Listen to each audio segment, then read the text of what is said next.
I think the second recording is being set up right now. Yeah, sorry, I was trying to do three things at once. Yep, I think we're ready. Looks like Peter is just entering as well, so give it a couple seconds and he should be audio connected.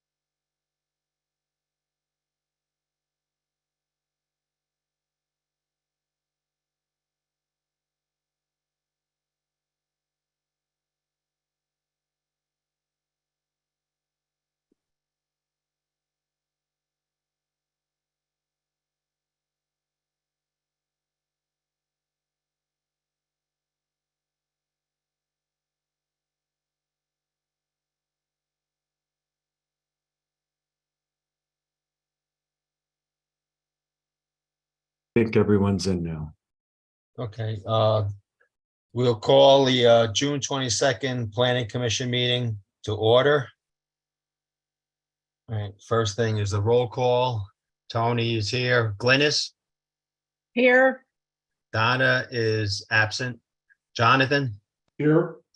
Rachel is absent. Joel? Here. Peter? Here. Thank you. Next, well, I will read the site letter. Okay, this meeting will not have a physical anchor location. All participants will connect remotely. All public meetings are available via YouTube live stream on the Hideout Utah YouTube channel. Okay. Does anybody have anything they would wish to state in regard to the minutes of last month's meeting? I thought they were great. Okay. That being said, would anybody like to make a motion to approve last month's minutes? So moved. Would somebody like to second that? I second that. Thank you. All right, we'll take a vote. Tony, yes. Glynis? Yes. Jonathan? Yes. Joel? Yes. Peter? Yes. Thank you. Okay, first thing on the agenda tonight is discussion of a concept plan for a potential development of Hideout Point. Thomas, do you want to go over your presentation, or do we have somebody from the We do. We have the developer that would like to speak? We have the applicant, the property owner, and the architect. So what I might do is just give you a quick rundown of the staff report, and then I'll let them do a presentation, kind of walk you through the exhibits, kind of the idea behind the concept plan, and maybe some of the design, the layout, et cetera. So maybe then if there are questions, I can help wrap up at the end. All right, So, thank you. Sure. So this is it's an application for a concept plan for an 2-acre site. It is located between the Wolf property, the property that's up on the plateau, kind of to the northwest of Claim, and between Claim. So it's kind of off the driveway that leads up to the Wolf property. The total acreage for this site is 15.19 acres. It's currently zoned mountain. So mountain zoning, as you all know, allows one single family dwelling unit per 1 acre. So that's its current allowed zoning. So this concept plan, if given approvals, if given a recommendation by this body, either tonight or at a subsequent meeting, depending how you all feel about it, would have to come back for a rezoning application, because to do what they want to do would likely require neighborhood mixed use NMU zoning to be able to do this. So again, this is the first time you're hearing it. I'm pretty sure there's going to be some good discussion, dialogue back and forth. So I would really think of tonight as an opportunity to provide your input, direction, and kind of hear what the applicant has to say. If you scroll down to the next page, Alicia, are you driving? There you go. Thanks. If you scroll right there, you can again see the location for this development. Again, this location is on the kind of the southwest side of that driveway. So it would be in the area that's kind of sloped down toward SR 248. The proposed concept plan, the initial concept plan that has been submitted is for 9 residential units, kind of in a stacked structure and a couple of buildings, which you'll see in just a second. 5 units are designated for commercial development, and then there is an independent building that is for a restaurant brewery establishment. So you can see the density is a little bit on the higher side for what we have in that area. It gets up to about 4.5 units of residential per acre and 3 units of 3 units of density for the commercial. Again, keep in mind, this concept plan is only for the 2 acres on this side of the driveway. So one of the discussions we'll have tonight and probably at a subsequent meeting is how do you feel about zoning this property? Maybe it becomes NMU, neighborhood mixed use, versus what would be on the backside. That's something that we'll think about later. The backside of the property is not a part of this concept proposal tonight. It would probably be subdivided. And so again, for now, we'll just focus on this one, but I do want you to be aware that this is a piece of a larger property that does go to the northwest, to the top right of that oval that you see on that map. If you go down to the next image, you'll see that specifically outlined as a parcel. Oh, my audio works, but my video does not. So I'm just going to go with it. So you can see that that is the property in red, the outline in red. The shaded area in red is a part of the property. That's the 2 acres we're talking about. Just for a point of clarification, we've had a number of discussions over the course of the past few months with regard to town center opportunities, which would be on the other side of the highway on land that the town owns. We've discussed opportunities, certainly Bloom and others, regarding different kinds of development. So as we do this, it may be important the next time that we get together that maybe I show a context map of where all of these are, because I think that you guys are juggling a lot right now in terms of a significant amount of requests, applications, concepts, and review. All of that is to say that area to the top left is the town-owned land. It's about 7 acres. That is not the area that we're thinking of for the town center. Again, that is over at Shoreline and Bellevue. This area is 7 acres of land that we discussed with you all a few months ago. Could it be an opportunity? Could that be an opportunity site for maybe a fire station? Could it have potentially 2nd-story residential, maybe affordable residential to supplement employment in the town, as we do look at additional commercial coming into town?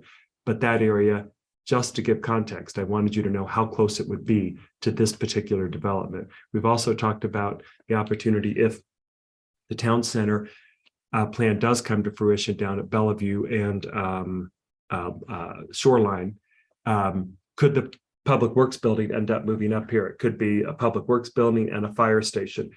The reason I say that is we'll want to think about buffers and access and how that would appear from, from a use perspective from 248. You could have a fire station, maybe a Public Works facility, some buffering, and then you have the brew pub in this particular area as proposed. So just keep all of that in mind as we walk through this application. Again, it's probably worth me bringing that back to you to have a discussion and illustrate all of those site plans for you.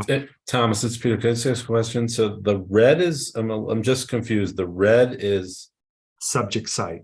That's the site. So it's 15 acres. That's what it says on the map here. Yep, it's 15 acres. Okay. The acres that are being proposed for the brewery and the residential concept plan tonight are the area closest to 248, kind of shaded there. There's a little bit of that opaque red down there. Can you kind of see that? That's the area under discussion for the site plan, the concept plan tonight. Got it. Thank you. Okay. It- Sure. Go ahead. Is there some kind of mechanism for, we kind of ran into this with Bloom, but is there some kind of mechanism where, kind of like a TDR maybe, where this whole 15 acres, then if it's 1 acre or 1 ERU per acre, that's 15. And say this this mixed use development ends up being, I don't know, say 10 ERU, can we say that then the rest of that property only gets 5 ERU?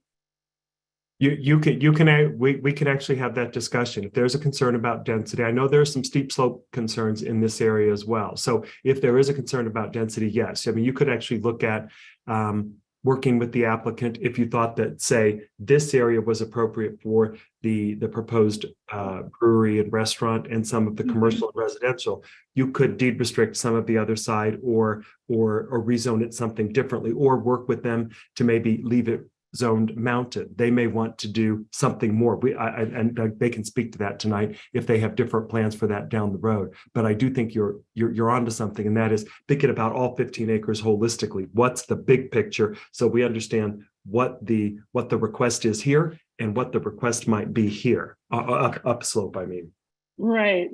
Well, yeah, because if it's going to be that dense down there, which I don't have a problem with, as long as the rest of it is hardly dense. so that could be a discussion with the applicant tonight. Okay. I don't know exact plans for any of the of that property. I'm sure they have something in their mind, and that's again worth a discussion tonight and at subsequent meetings, I would presume. Yeah. And Curtis, then- I share your concerns, by the way. And then just so I'm oriented here, Bloom is the top left. No, Above- Bloom is down there. Okay, that's Bloom is what I at the thought. bottom. That's right. Yeah. Got it. Okay. Yeah, and if as we walk through this and the applicants kind of presenting their concept plan, if you guys need for me to pull up Google Earth or we want to pan around, don't hesitate to ask me. I can kind of get that ready during their presentation. But exactly, Bloom is to the bottom and to the right of this. Does any of this land tie into Soaring Hawk Land, or I'm over too far? I think you're over a little bit too far to the west. Not Okay. to say that we couldn't look at trails, because one of the things that you'll see on the top side of claim, if you kind of see where I've written concept site plan or concept site, Right. if right in that area is some of the open space that's associated with the claim development. And we'll be coordinating with them as they finish that project up toward the end of this year to install their trails. And some of those trails in a perfect world would go to the right or to the east and connect to Soaring Hawk. Got it. Thank you.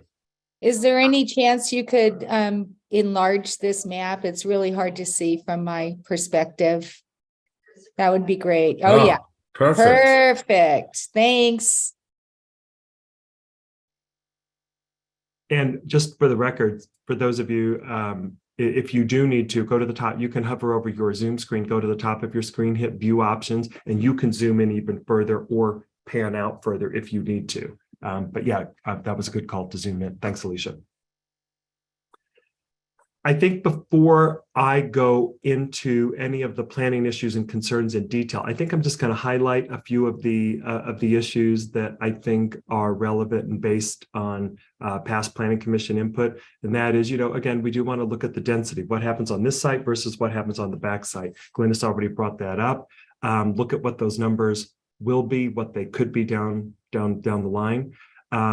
Look at the use impacts to make sure that, again, context is right. Is context right, given that we may have a fire station, a public works facility, the brew pub and offices, and then the high density residential associated with claim. We want to make sure that that fits into that landscape correctly, that we're not putting too much up on 248. We want to pay attention to the environmentally sensitive lands. Most of this is pretty steep slope. It's not all steep slope, but it's got some pretty steep slopes out there.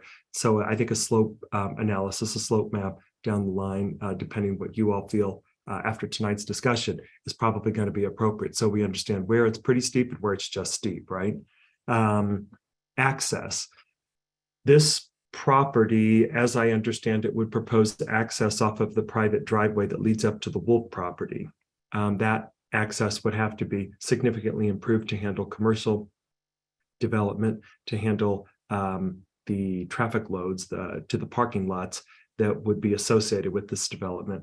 There would also have to be agreement with UDOT that indeed the claim access off of SR 248 is appropriate for claim, for Wolf, and for this development. So those are different kinds of transit issues that we definitely want to have resolved with our partners. On this map, what is Wolf in between the red and the white? Wolf is between the red and the white, that area, Okay. red and that white triangle. Yeah. He's kind of like, if you kind of see that circle at the, Yep. if you see that circle up Mhm. there, that's the actual Wolf property up there is, whoops. Hang on. No, wrong way. Right. Hang on. No, Right in there. right in there. Sorry about Okay. that. That's okay. And how do you access Wolf now through the claim? You go through the claim property, so Claim the road property. goes here. And then Okay. claim access has access points off that road as well. So the way that claim has been approved is this would be their only ingress egress off of SR 248. There is an emergency ingress egress being planned over here for EMS vehicles, probably a breakaway gate down the line as they finish up the project. But that would not be a day-to-day. It would not be a daily ingress egress. So this one access point in this location would be for claim for the Wolf household and for the proposed development. So we would need to secure approvals from UDOT and to ensure that this is enough. So then Wolf and this property have easements through claim. That's the way it works. I think that Wolf and claim share an easement. Yes, that's correct. So Okay. there would have to be an agreement from both Wolf and claim that this would be an allowance as well. Right. This would be Okay. an easement on that property. And again, for this development to go into that location, that road, that driveway would have to be improved, right? Because it's right now just residential. It's to a residential standard once you get northwest of claim. Mhm. The only other thing that I had noted in my staff report is to think about parks, open space trail connections. You guys kind of touched on the trail connection issue.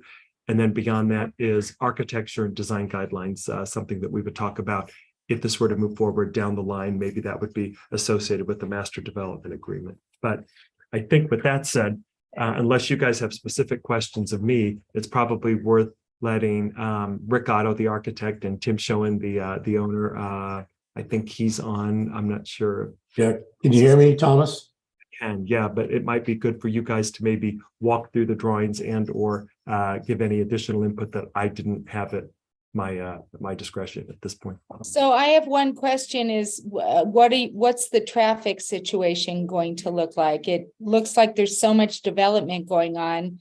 How will we handle the traffic on that highway? And so we'll get to traffic. We'll get to public input in just a few minutes. But right now we're working with the Planning Commission and we'll have the applicant present. Okay. If I could, I would, well, first of all, my name is Tim Schoen. I've been, my wife Diane's on the call as well. We've owned this property since 2006. A little background. I've been in the beverage business for 35 years. We do a lot of different things. We have a brewery and a tap room and restaurant down in Florida, quite sizable. And so that's kind of the quick background of who we are and what we do. Our plan is, we've had this land for so long. And then now that all the development's happening and we connected with Thomas and a few other folks, and then eventually got the folks from Otto Walker, the architects, and said, what's the best use of our land? And more importantly, what does it do for Hideout? Again, we come from branding and image and that world. And we feel that if we're going to do this right, we're going to really be an asset to the overall strategy that you folks have for the city. And we really mean that.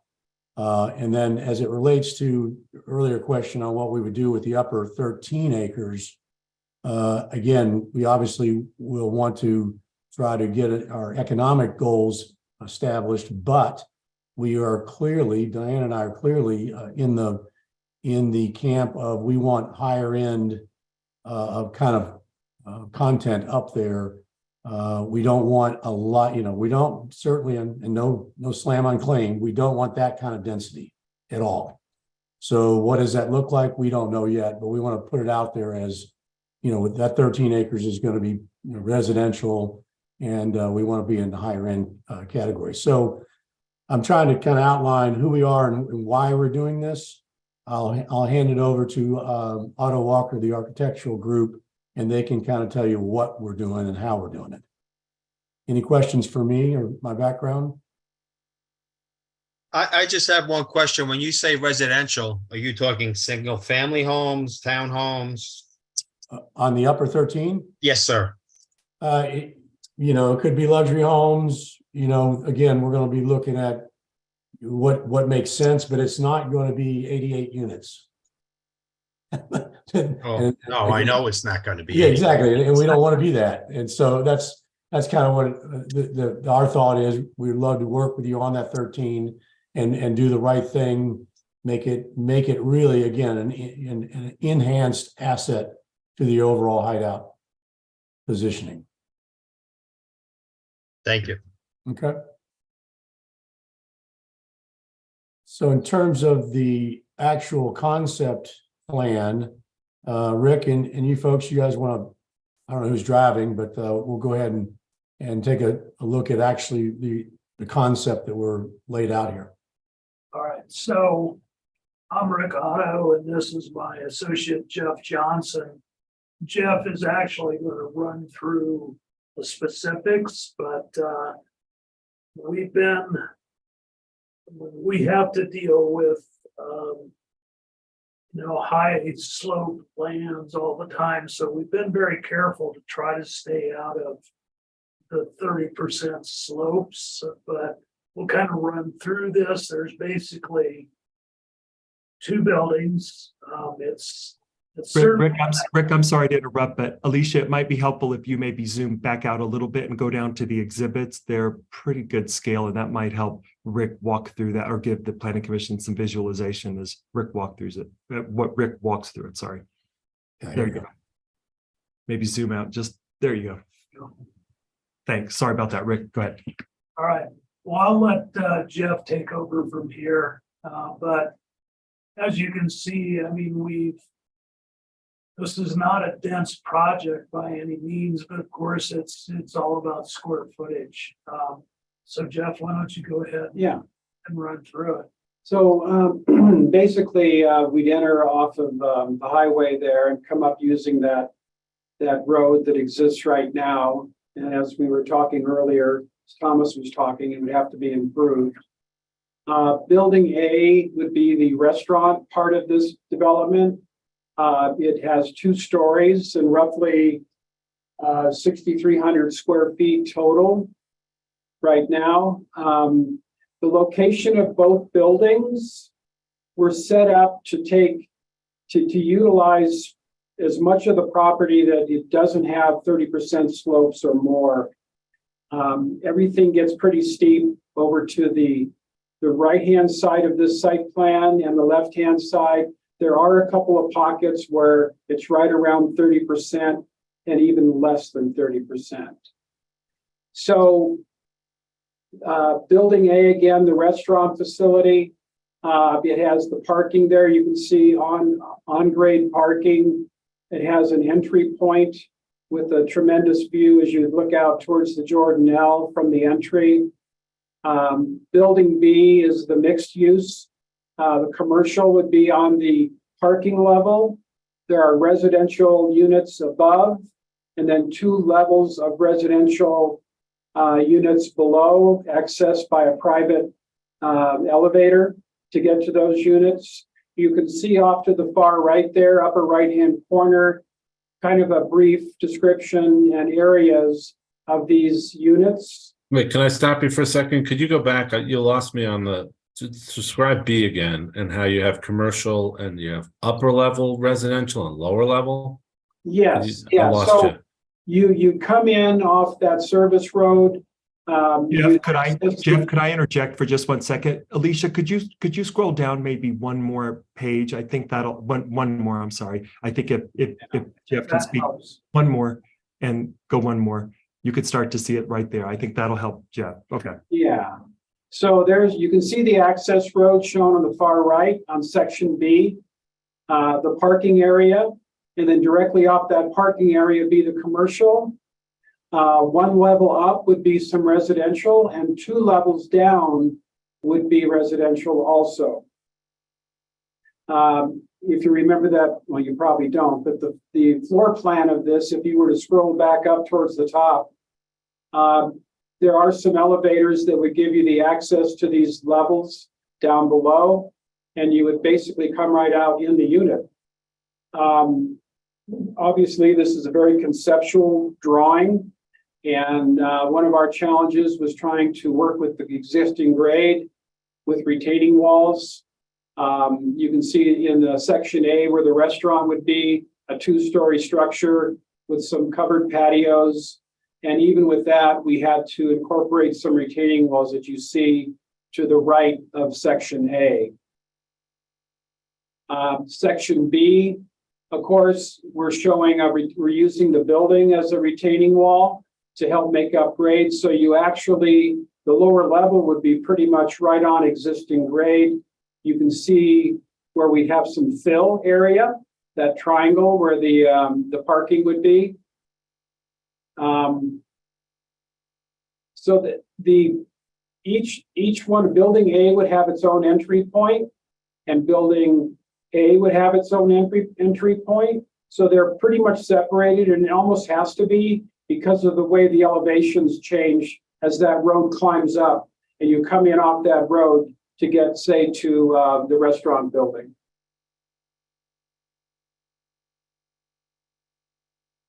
So I don't know. That's You Okay, want, so the- you want him so- to so pan, what- you want Alicia to pan up so you guys can see the site plan? yeah. Yeah, let's go back. Yeah, This right here, Alicia, this is building B.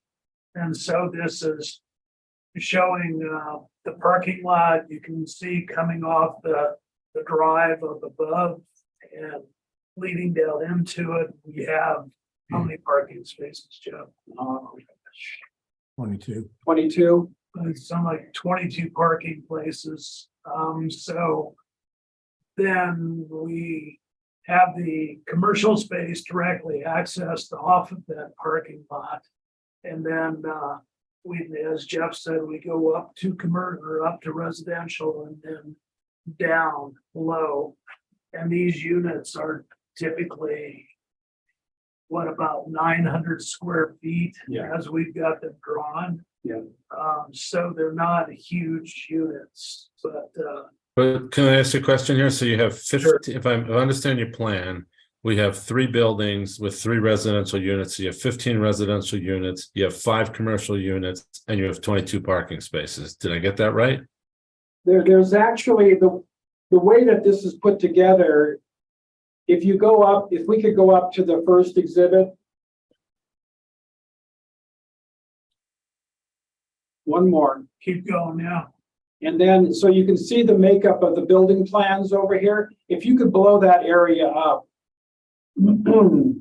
Okay, so the main level is the commercial level. And there are 5 units there of about 900 square feet each. The upper level has 5 units of 900 square feet residential. The lower level has 2 units of 1,800 square feet. And the level below that also has 2 units of 1,800 square feet. So much bigger units there. It's actually a total of 9 residential units. You lost me because you have 5 buildings and you have 3 residential units in each building. So what am I missing? It's all stacked up. Yeah. Peter. These are all on top of each other. So on the top level above the commercial, there are 4 900 square foot units. 5. 5, Or 5, excuse me. right? Down below that level, that's all commercial. So as we've got it drawn right now, there's 5 lease spaces. You go down one more level, there's 2 1,800 square foot units. And then down below that on the bottom level, 2 more 1,800 square foot units. So 5, 7, 9, 9 residential units That's and right. 5 commercial units, right? Yeah. Correct. Yeah. Okay, If we can go back to that section sheet, we can take a look at that once again. If you could scroll down to the last page, Alicia. It just seems like it's light on parking. Okay, That's what I'm getting at. so here we have the parking area on building B. You can see it right there. Mhm. And directly off that parking area is the commercial space. Up Right. above that commercial space is the residential. And then 2 levels below the commercial space is also residential. Sorry. Go ahead. Sorry. Didn't mean to interrupt you. Go ahead.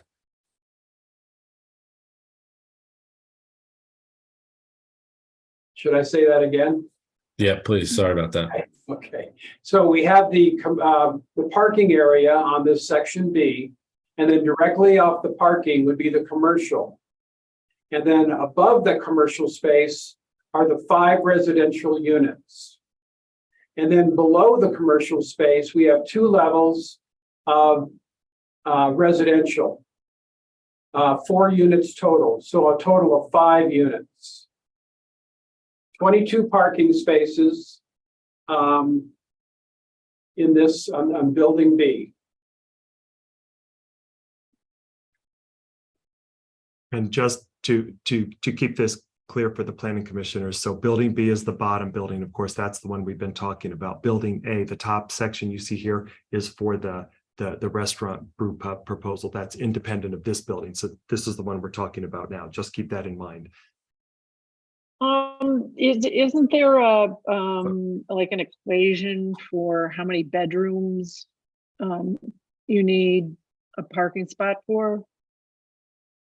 We typically do it per unit. So it depending on the square footage of the units, it can be 1.5 to 2 typically for a house. Since we haven't run those numbers, we haven't done a parking calculation, but I think the parking's probably pretty close, actually.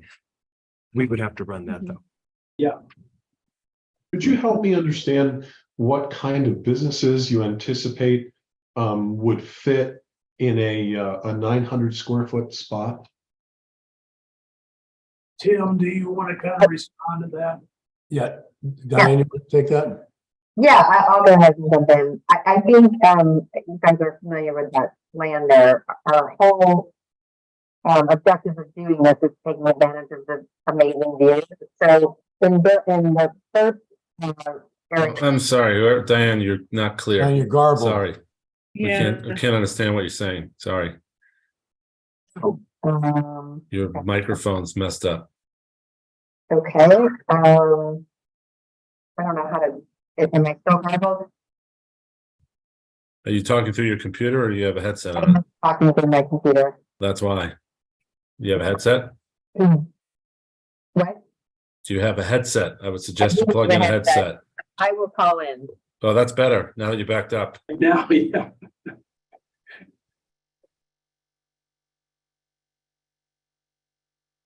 You were better backed up. If you back away from your computer, you could start talking again. Is that better? Nope. Sorry. Nope. Thought we had it. Sorry. For a second.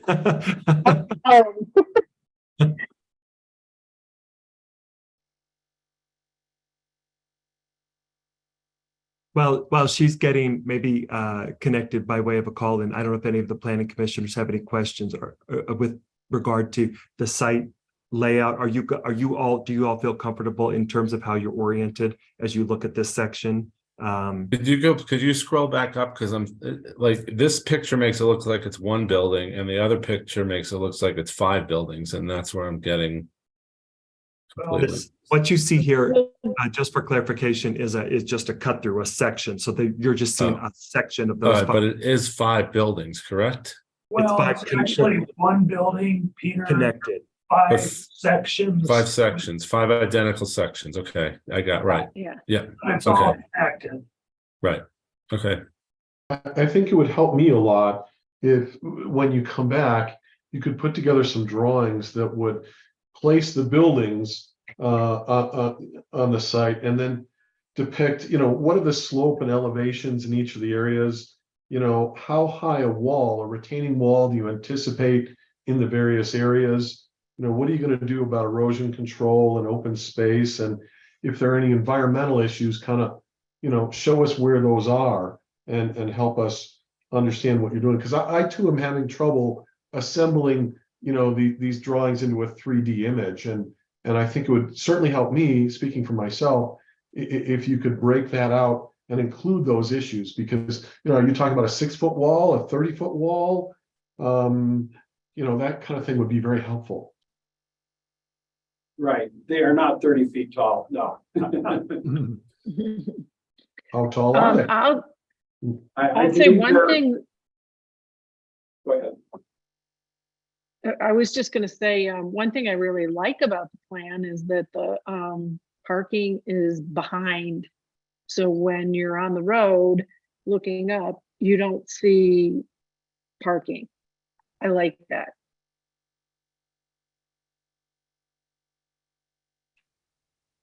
One other thing I would mention on the residential, which I think is getting passed over, those 5 units that are on top of the small commercial. And again, I think one of the questions was, what was the strategy on the commercial in that location? Diane was going to say yoga shop, organic juiceries, things like that would be in those 900 square foot units. And then the residential on top are really small. I mean, they're only 900 square feet.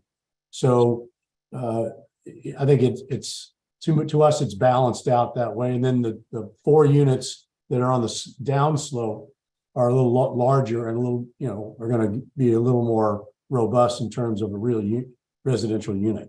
Are you thinking that the shop owner also owns the residential unit up top? So there's sort of like the flat roof stuff on the frontage road?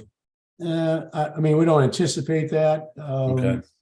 But we would think that the 5 units might be owned by, we just don't know the actual commercial strategy on the residential on those 5 units. They are small and they do have kind of a boutique position relative to everything else that's on that side of the mountain. Is this a public or private road that leads into this area? Private. Right now, this is a private road, so that we would have to it would have to be built to town-wide commercial standards and then dedicated. And then dedicated, so the town would be maintaining this road once it would be turned over? That is one option, or it could remain privately maintained, but built to our standards, subject to public access easement. In anticipation of a potential fire station to the left of this, could that road continue on to the fire station and then there would be a second way to come out? It can't. The slopes are so steep, there's no way. The fire station and public works facility, assuming it goes on that 7-acre triangle site, that would have to have its own egress off of 248, which is why certainly UDOT won't allow another ingress egress. So this proposal would have to be a Wolf and Claim one. But yeah, to your point, we would love to be able to circle a marginal connection on the backside. It is so steep there, so steep, there is not a chance. Yeah. Okay. Because then they would have the emergency access. Absolutely. The emergency. That's I correct. just always like another exit. Thomas, going back to one of the initial graphics you showed, though, isn't there in the upper 13 or 15 acres, couldn't there be an access from Claim? It looks like there's a Claim road that basically ends at that property line. So would that be an access point for those other, 13 or 15 acres? It could be. It gets really steep up there too, which is part of the reason when Claim was platted, all of the density was put down at the bottom, because it does get pretty steep up there. And there was a desire to preserve some of the native vegetation up there. It's something we could look at. We'd have to certainly work with Chris Ensign and Solstice Development as the owners of Claim, because those are private roads right now. They would have to allow for that access, but it's certainly something we could look at. It's pretty steep. We'd have to, as these guys if they come back with a slope analysis, maybe do a slope analysis in that area up there and start to give us a better idea of what to look for forward into the future. That might help. That it's shockingly steep up there. If I can add a little color to that, I obviously as claim came in and Chris and I have opened a dialogue, they actually have a road that cuts into our land a little bit, and we're still discussing that. But we did discuss that upper road, one of the gentlemen just referenced, as a potential to come on to our land. So Thomas is right, it's steep, but we think that there could be a solution there. That's great. Yeah. Can you guys hear me? 10, 11, Yeah, 12. we're good, Diane. Now we can, yeah. Okay, so sorry about that, everyone. So I think it's important to give some context to kind of our vision for this space. This particular plot of land is a great area for neighborhood commercial, and we really kind of want to put an anchor for Hideout, so people have kind of a destination and a reason to come out there. So the brewery and distillery is obviously the feature, kind of the anchor tenant. We anticipate that, or our vision for that is really a full service restaurant, brewery, distillery, full menu, large deck to just take in all the Hideout views. I think someone already mentioned this is already set up to be all about the views, because nothing compares to that side of the mountain. So as far as the 5 tenants, and incidentally, we kind of have a pinhole in calling it Hideout Brewery and Distillery. So people know exactly where they are when they come and they see us and they visit us. As far as the secondary section with the additional commercial, we were thinking more along the lines of like a local juicery, like an organic cafe with cold pressed juices, some light fare where people who are going to go onto the lake for the day or go hiking on trails behind the property can grab something quick and healthy, either before or after they kind of take their Hideout adventure. We were also thinking of something like a true wellness spa, which would offer kind of like the latest state-of-the-art wellness therapies like Flowpresso, ERT, rapid flow, energy healing, sound bathing, meditation classes. Of course, I have visions for like a labyrinth and like a yoga platform somewhere on the property. So it's really kind of the views, you just being there, you're in a state of like wonder and zen and amazement. We also thought a sushi restaurant would be a really fun concept there. We actually thought of calling it Isamuwada, and that's really after Fred Isamuwada, who organized the 130 Japanese Americans who relocated to the farm in Kiwi. And he was their leader. We kind of thought that was a great tie-in to the Hideout area, and we're personally big fans of sushi.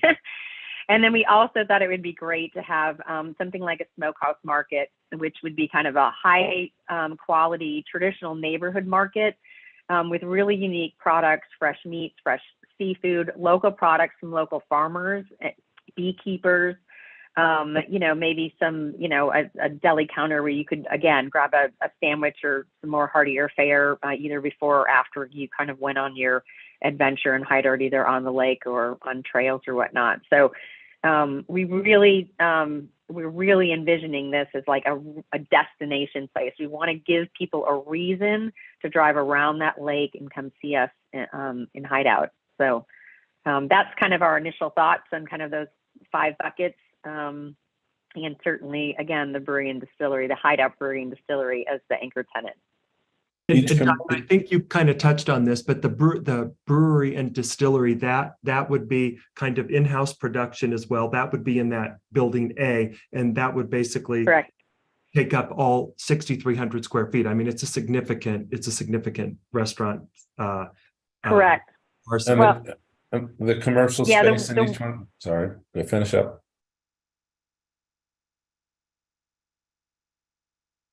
You go ahead. Go ahead. Finish what you're saying, Diane. Did we lose her again? Diane, are you there? Yeah, I'm here. I'm sorry. I couldn't hear the question. I interrupted you. I said, why don't you finish what you were saying about the brew pub?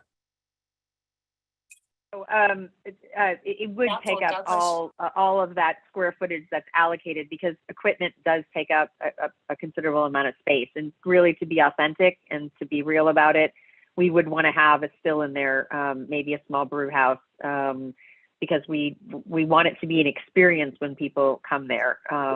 Not unlike High West. High West has done a really good job.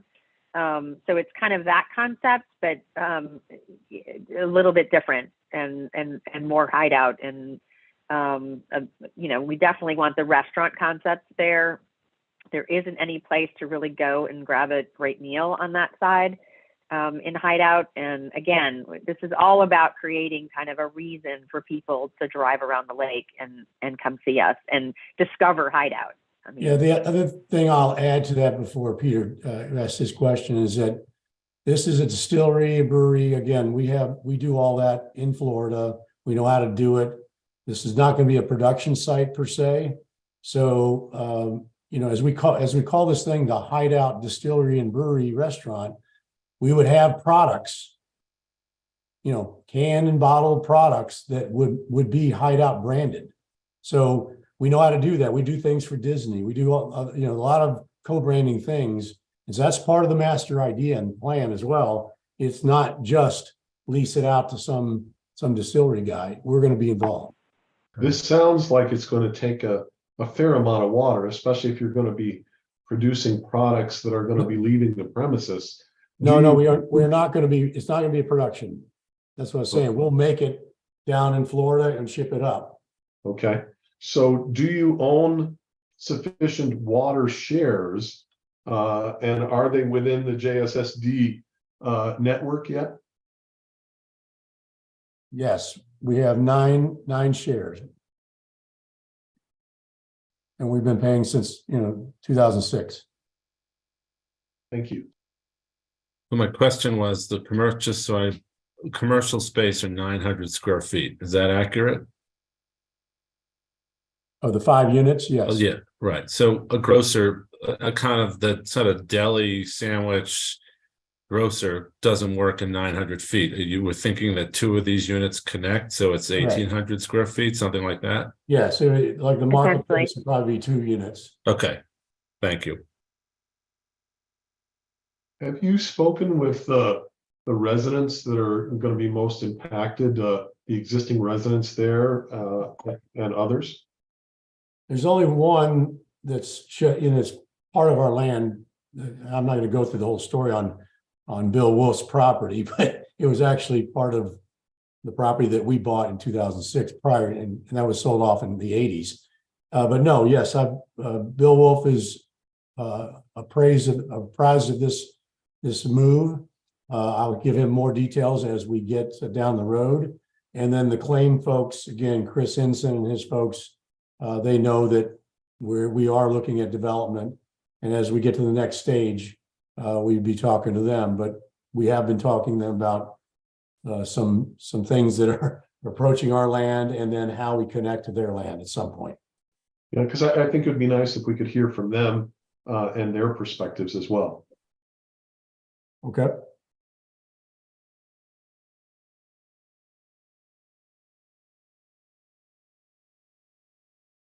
Jonathan, along that line, so prior to a subsequent meeting, I can coordinate with Chris Ensign and Wolf. I can coordinate that along with Tim and Diane. Sure. If you guys have any marketing materials on your place in Florida, I think that would be helpful to us to sort of see what you have, what you do, and what it looks like, and sort of, because I assume conceptually it's kind of the same thing, but no, it is, Peter. Well, we'll send you our kind of our. Some of your propaganda. That would be great. But it's a lot, just to put in context. Yeah, no, I understand it's a much larger space in Florida, but I just wanted to sort of get the feel for what you guys do. It'll give us a feel for what you do and how you do it. Absolutely. We'll send you a PDF. Thank you. Thomas, I'm not sure who this would fall under, but for me, and you touched on it, the width of the roads, the added traffic, transportation study, in and out of claim to, this particular development. I'd be interested in seeing more information.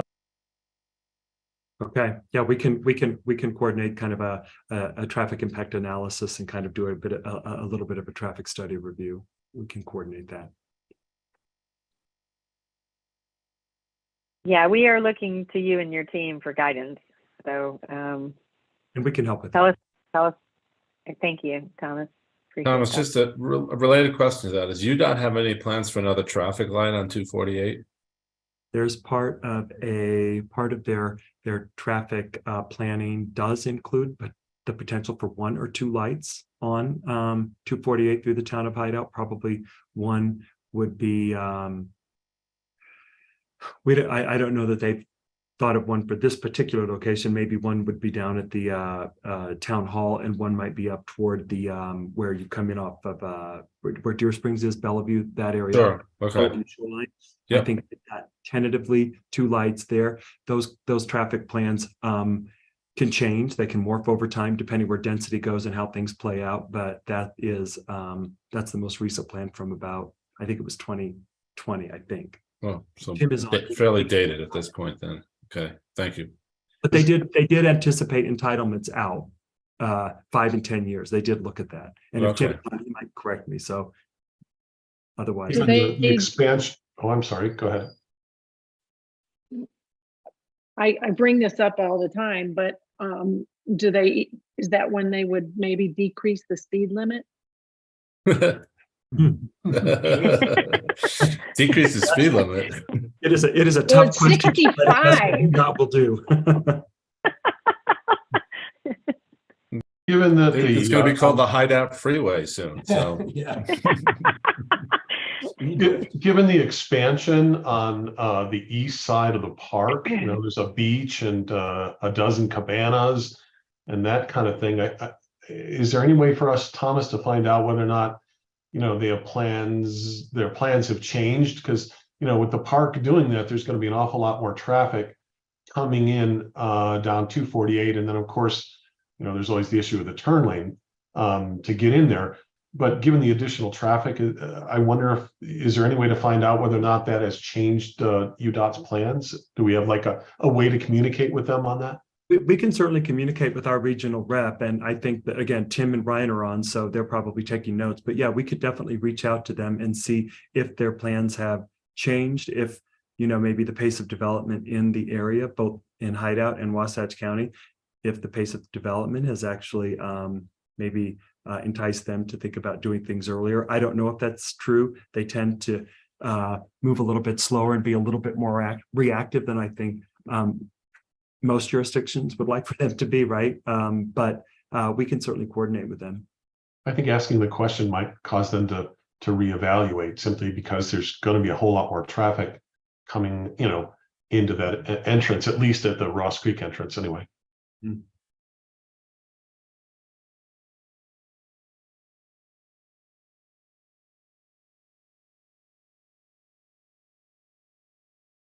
Any other questions for us, Thomas? So it sounds like you would like for us to coordinate with them regarding maybe some slope analysis, maybe try to get a better understanding of some 3D modeling, look at the traffic more from an internal perspective, coordinate a little bit with UDOT, and see what else am I missing here. I tried to take notes.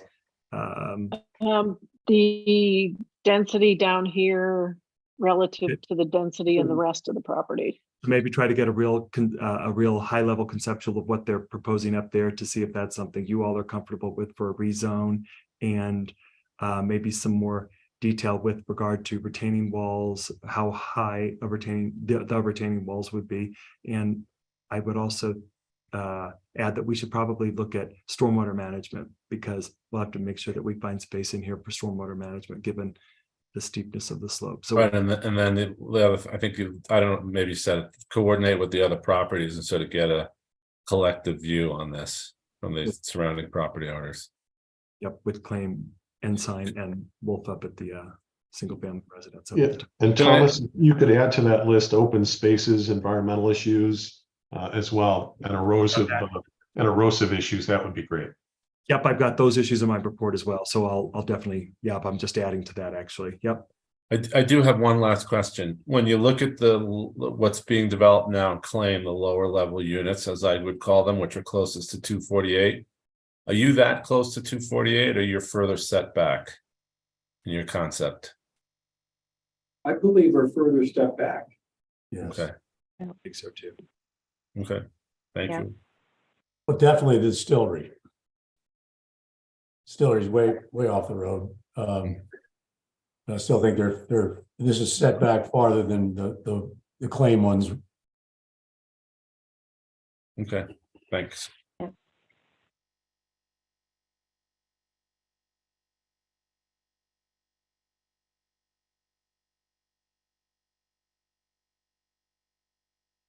Does anybody have any more questions or things that they would like to see going forward in regard to this?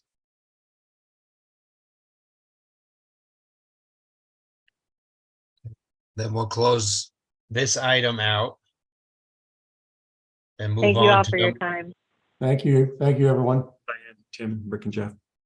Thank Thank you. you. Thanks. Thank you, folks. Okay, number 2, presentation and discussion of an updated concept plan and potential annexation of the Benlock Ranch property.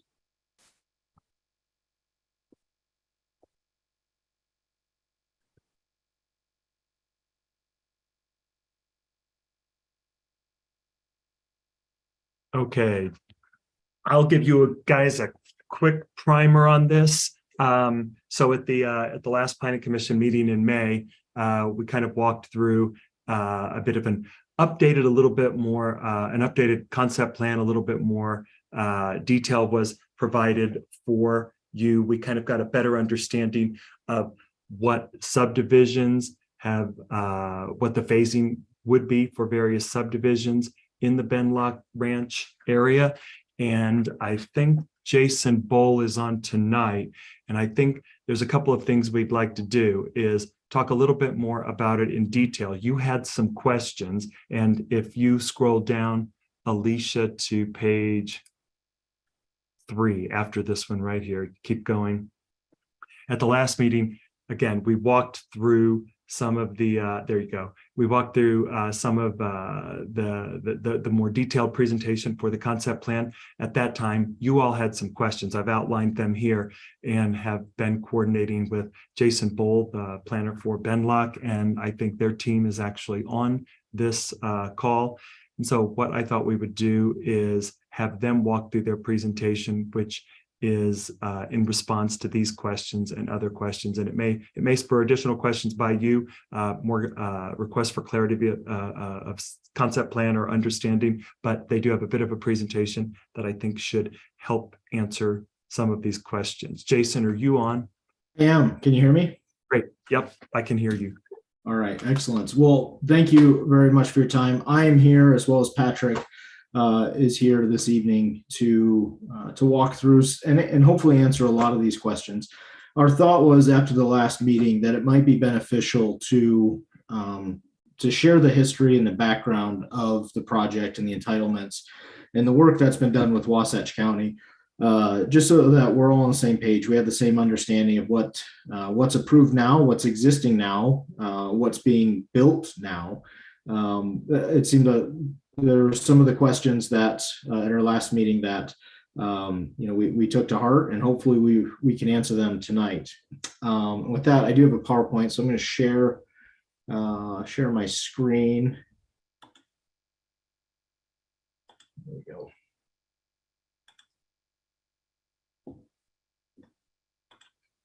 Oops. All right. And with that, Patrick, do you want to take the lead? Yeah, that'd be great, Jason. Okay, excellent. And thanks, Thomas, again, and council members. We've got, a number of, obviously we've talked with you folks a couple times now about the project and the annexation and the hopes from our side and our development team. And we understand that we're all undertaking quite a significant conversation in regards to the project size and the unit count. And how would it affect, obviously the town of Hideout's plan going forward, given the significance of the project.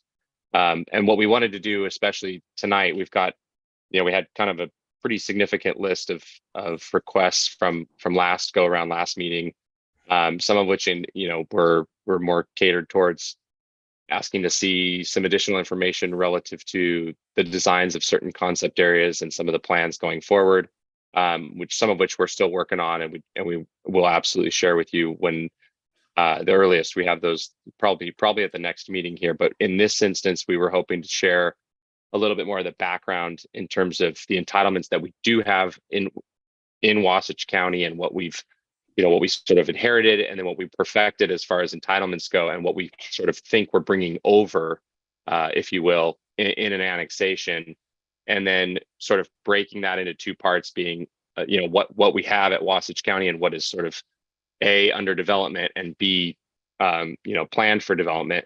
And then sort of the second part of that will trail into the future meetings, which are some of the more specific answers to your questions about what does such and such planning area look like, or what is the timing of the future, the next 4 or 5 or 6 phases, and things like that. And what we just again, high level, what we're hopeful to do is be able to share what we think we have, and how Wasatch County appreciated the land, and what their thoughts were as far as how it should be developed.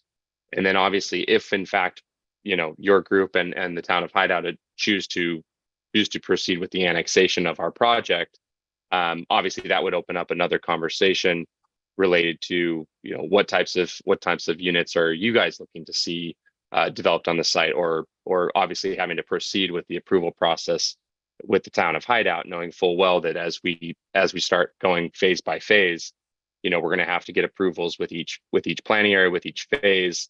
And that means, getting down into the nitty gritty of where the retaining walls are, and where the driveways are, and who's managing what, and who's maintaining the different things. So again, there were a lot of questions last meeting. We don't intend to try to answer everything at once, but knowing it's an ongoing conversation. But here we wanted to help everybody understand what it is we acquired in 2018 when we acquired the project, which was made up of three different master plan areas. And then during our process with Wasatch County, how we went forward with those approvals, and then now we're here and letting you know what we've got and what we think we should be doing going forward, and how that applies to the annexation. And so with that, Jason's pulled up the historic master plans, which there are 3 properties that make up what is now Benlock Ranch. And it was the Cummings property, the Aspens property, and the Christensen property. And at a time, each of those 3 different properties were designated their own master plans within the county, and each of whom at different times, you can see the dates on the plan here, at different times they had sought approvals and entitlements, and some of which were perfected, and some of which were again, independent of one another.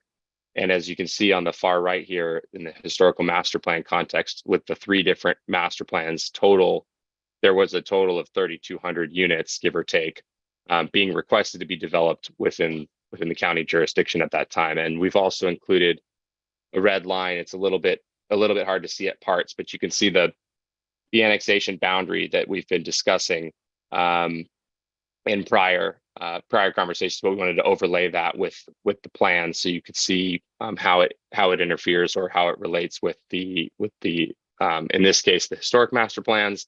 And then going forward, we've been talking about it as relates to our concept plan. Jason, you want to go ahead and go up a slide for me?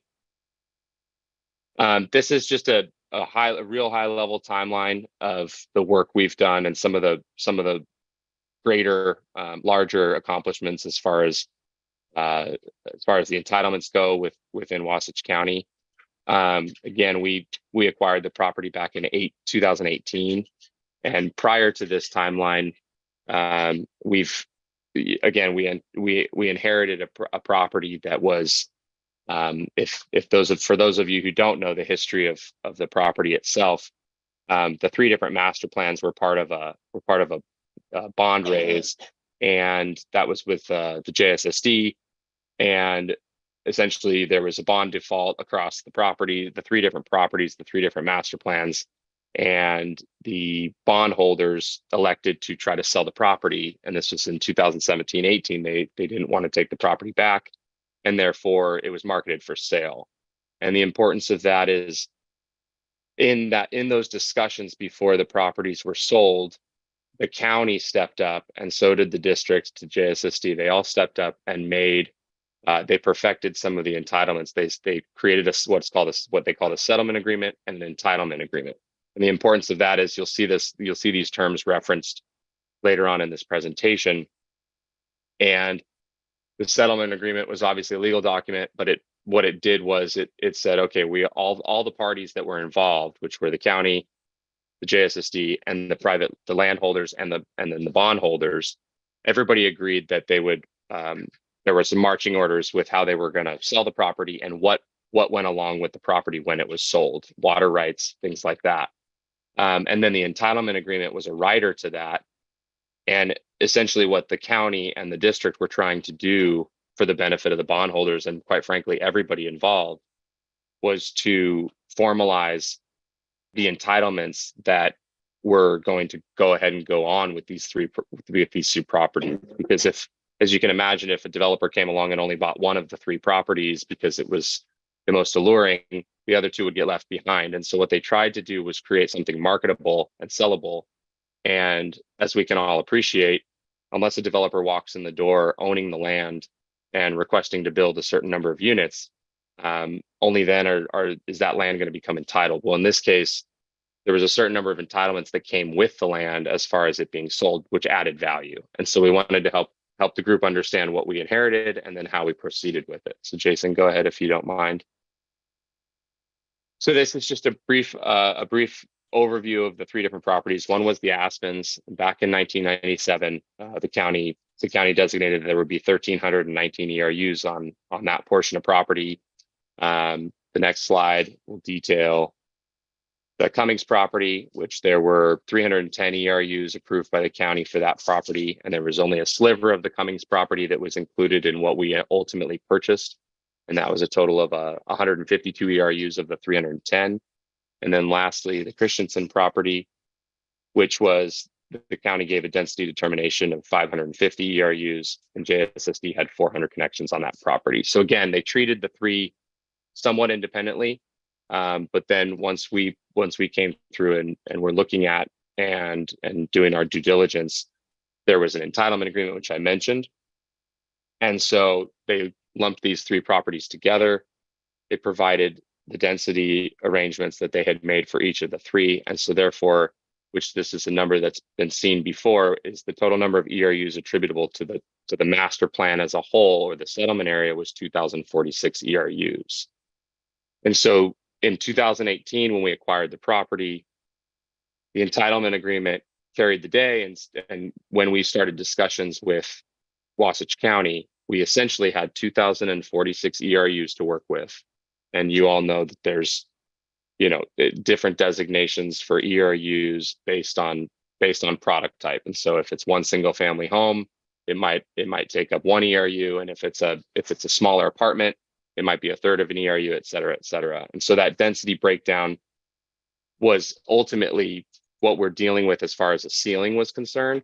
And so even though, as we showed you on the prior historical master plans, the 3,200 number, just go ahead and appreciate that before we came in, there were some plans for some bigger, more dense hotel product or some apartment product and things like that. None of which was ever, the ground was never broken on those plans. But we inherited, again, those units. Go ahead, Jason. Thank you.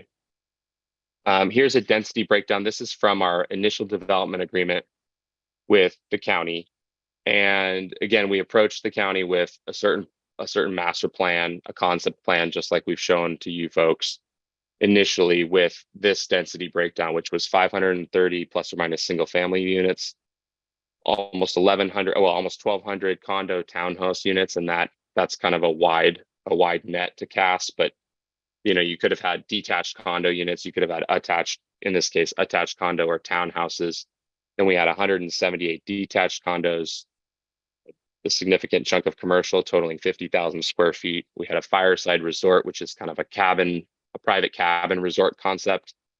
And then we had, those uses at that time when we first came at the county and we're trying to sort of drill down on what that plan would look like, that was a total of 1,900 plus or minus units and equated to about 2,007 ERUs. So at the time, we hadn't even used the 2,046 ERUs in total.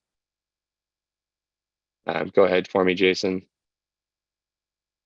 This is just a breakdown. If you were to look into the development agreement, we tried to go a little bit further with the concept of ERUs and density units, because it's a bit confusing as relates to sewer connections, water connections, ERUs through the county. And we were hopeful to clear those muddy waters with the county and understand that when we have a residential dwelling unit, we were calling it one density unit. And then we had a breakdown here in the bottom right corner. You can see we've got a number of approved density units. And so that's where we came up with that same number that we just walked through, which was a total of 2,007. And essentially knowing that there were still, 39, give or take, ERUs that we hadn't yet consumed.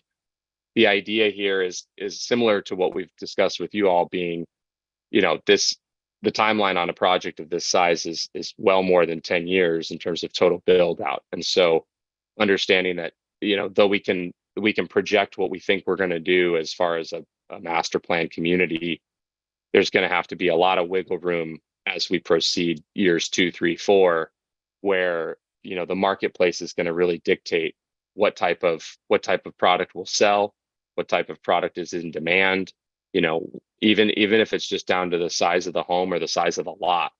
I think we all can appreciate that there's a certain amount of single family. We all know that there's a litter of single family home sites in the valley and around the reservoir. And do we need 2,000 more of those? And that's essentially what was at odds here with the county. Is, in this case, it was more like a big chunk of this property was considered to be, let's look at it like a condo, an attached condo, a detached condo, or some townhouse product.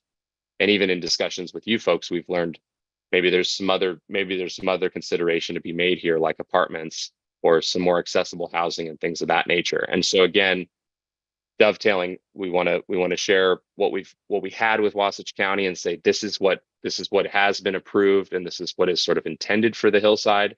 But the goal being, in the instance that we do reach, the point of annexation, there is some ability to rethink what goes up on the hillside or in the valleys on the property, because you all may see a different need for a different unit type. But understanding that right now, those 2,046 ERUs, this was that product mix that we landed at with the county.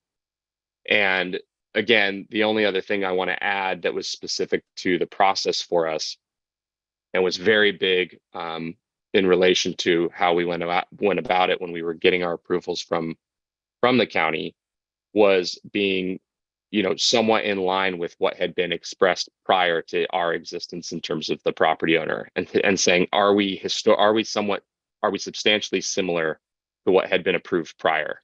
Meaning, are those unit mixes similar or similar enough? Is the sort of the density breakdown similar enough? Obviously, we have all the other requirements like open space and different roadway standards and all the nitty gritty that has to be done by code. But relative to the county being willing to stamp this and let us move forward, they wanted to have it be somewhat similar to what had been approved in the past. And so we had to navigate those waters, and that was a bit precarious at times, but this is ultimately where we landed. If Jason, you want to keep going there. This is just a simple bit from the development agreement about the JSSD connections breakdown. They treat ERUs and connections different, as you all well probably know. So you kind of have to understand, we have to understand as the developer and the applicant, that when we're talking with the county, out of one side, we've got to also consider that we've got enough of those connections, and that our count of appurtenances or our flows in different homes and different product uses, whether it's commercial or otherwise, that we're not going to exceed what the JSSD has allowed and has allotted for us, while we may still be well under the unit count. So it's a little bit of a funny matrix, but we had to go there as well. And in this case, we had anticipated about 1,826 capacity units for the sewer, and we were allotted 1,989. So again, we were under that. And in the event that we that we go through with annexation, and if we reconsider that product matrix, again, this is one of those things that's gonna lead the way. Is we're not going to be able to, we're going to have to stay well under that and make sure that the JSSD has capacity for us both on a sewer and obviously on a water system front. This is just an additional detail of the breakdown of those product uses, the single family, the fireside cabins, and things of those natures, and how they roll up to that 1826.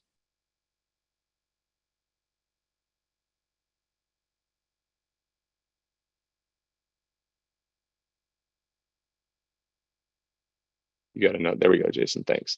Here's just a blip. Here's a screenshot of the conditions of approval within the Wasatch County development agreement, and this is for some of the specifics. Again, not something that anybody's going to be quizzed on, but some food for thought. Again, just wanting to share with you folks what we went through, what we have, what we were entitled, and sort of the game plan for the property as it is. And knowing full well that, some of these things, may need to be discussed further in terms of, are they something that Hideout wants to see? Are these things that we want to prioritize? Or are these things that we all put our heads together and say, wait a second, let's rethink this. Go ahead for me, Jason. And so here we're back to a little bit of a concept plan that, and one of the questions that we reached, I think on a number of different points last go around, was trying to understand the phasing. You should all recall on the east side there, the far right, there's some parcels that we've sold to other developers and we have not included in the annexation area. So we can ignore that kind of portion for the moment of the property, but we can discuss. I know there's some questions related to that. And then we wanted to highlight the initial phases that we've all discussed. Phase one is kind of the one in this kind of in the center, but the north end of the property, that's under construction. The roads are in, the lots are in, vertical builds are going to begin this season. And, you've got phase two, which is the nexus to the next step of the property. And a lot of the infrastructure that you see, the roadways and the ponds there, and some of the landscaping and the entry features and the connections to SR32, a lot of that stuff is done and completed. Again, we do want to organize that site visit that has been requested a couple times, so everybody can get up there and really get an understanding for the size of the project, because it is significant. And so looking at it phase by phase is very helpful, I think, to have boots on the ground, so to speak. And then you've got phase three just off to the right hand side of phase two there, between it and the developed by others. And then we've talked about a talisman plat, which has been mentioned, and that's to the south here. That's a part of a legacy on the property. It was sort of, believe it or not, it was one of the first sections of the property that was intended to be developed by the prior developers. Despite the fact that it's up on the hill and it's very difficult to get the utilities up there, it's sort of the natural phase four for us, because those lots are essentially there. And that plat has been approved and in place, at least for 71 of those 120 lots that you see there. And again, I think there was a question about the talisman lots and whether or not, if the project were annexed, are those lots and is that plan completely in line with the town code for Hideout, and we would have to look at that. But again, I think we want to make sure that everybody understands that what we hoped to do all along was show you folks what sort of has been the plan, and then supposing we can all get our arms around it after annexation, obviously some of these later phases that again we'll show you more of in terms of what we have plans for, but some of these later phases, they're so far off in the distance in a way that we will have to come to all the bodies and all the powers that be and approach with those track maps and things and say, okay, what does everyone want to see here? Because this is what we had envisioned. And again, if we've moved on from Wasatch County at that point, we'll obviously have, a much bigger conversation about what unit types are envisioned for different areas and what are the needs of Hideout for residents or whether it's commercial, et cetera. Jason, you can got I ask you a question? absolutely.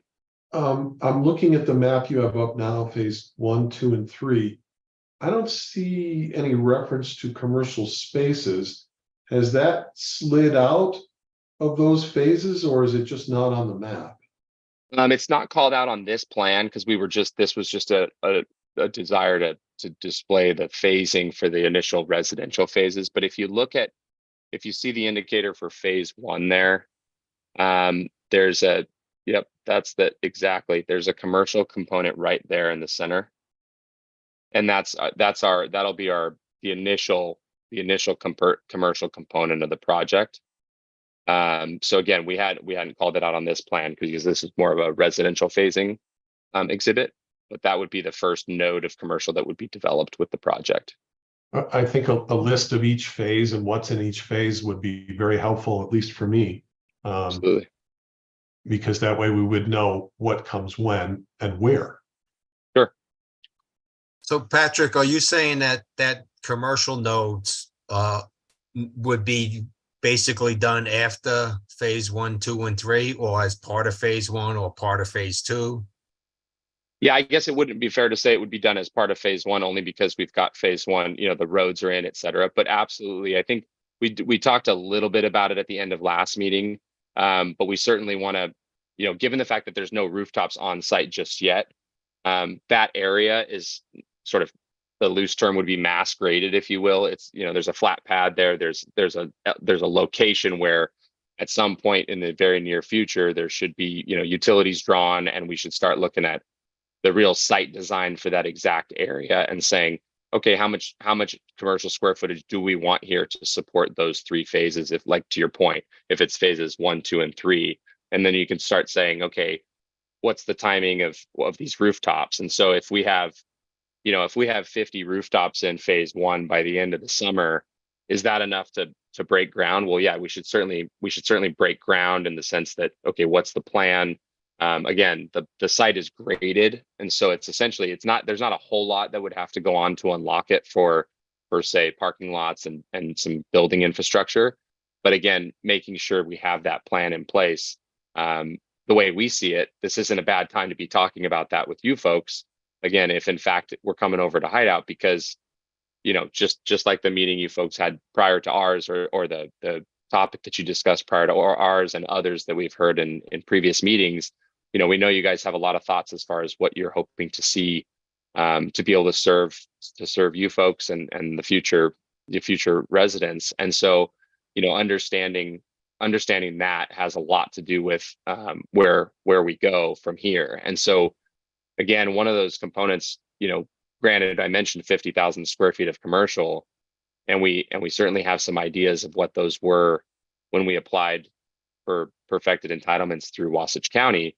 But again, we fully expect that those discussions should be sort of renewed because it's been made quite clear that you guys have some thoughts too. But certainly it would be unfair to say that we need the commercial in place today or in the next handful of months because we don't have the rooftops to support it. But it should absolutely be in place. Certainly no later than phase 3 breaks ground. But I think if we had rooftops in phases 1 and 2, there's no question that you would want to start seeing the vertical construction taking place again to try to get some small tenants in that commercial space there. Yeah, and again, if I could just clarify real quick, what we're seeing here with phases 1, 2, 3, and the Talisman, those plats have been approved through the county. So there's paper plats that, in essence, that are approved. And phase 1 is starting construction, vertical construction, this season. And so it's anticipated that there will be rooftops starting in phase 1. And so, as Patrick talked about, that now is the time when you start planning and anticipating what those commercial centers would look like. Jason or Patrick, what if you were to give your best estimate, what do you think the build out timeline is for, say, a phase 1, then a phase 2, then a phase 3? If you were to give as far as Thomas, your question is as far as like the vertical build out total timeline. Phase 1's unique, right? Because, and that's a really good question, Thomas, because in the instance of phase 1, to get some good movement and some traction, and not to mention some revenue to offset a lot of the costs that go into projects like this of size. These lots were sort of pre-sold, if you will, you use the air quotes, but they were pre-sold in the sense that we had buyers coming in before the lots were even finished and purchasing individual lots. So it's not what you sometimes see, which is when you have a small home builder per se, or even a large home builder, frankly, buy an entire phase and say, we're just going to come through here and build spec homes. So in this case, it's a little bit harder to answer relative to like phase one, because we have individual lot owners, some of whom may drag their feet a bit, which when you have some bigger lots, that's not the worst thing in the world. I think Town of Hideout knows what that's like. And again, it happens a lot throughout the reservoir region.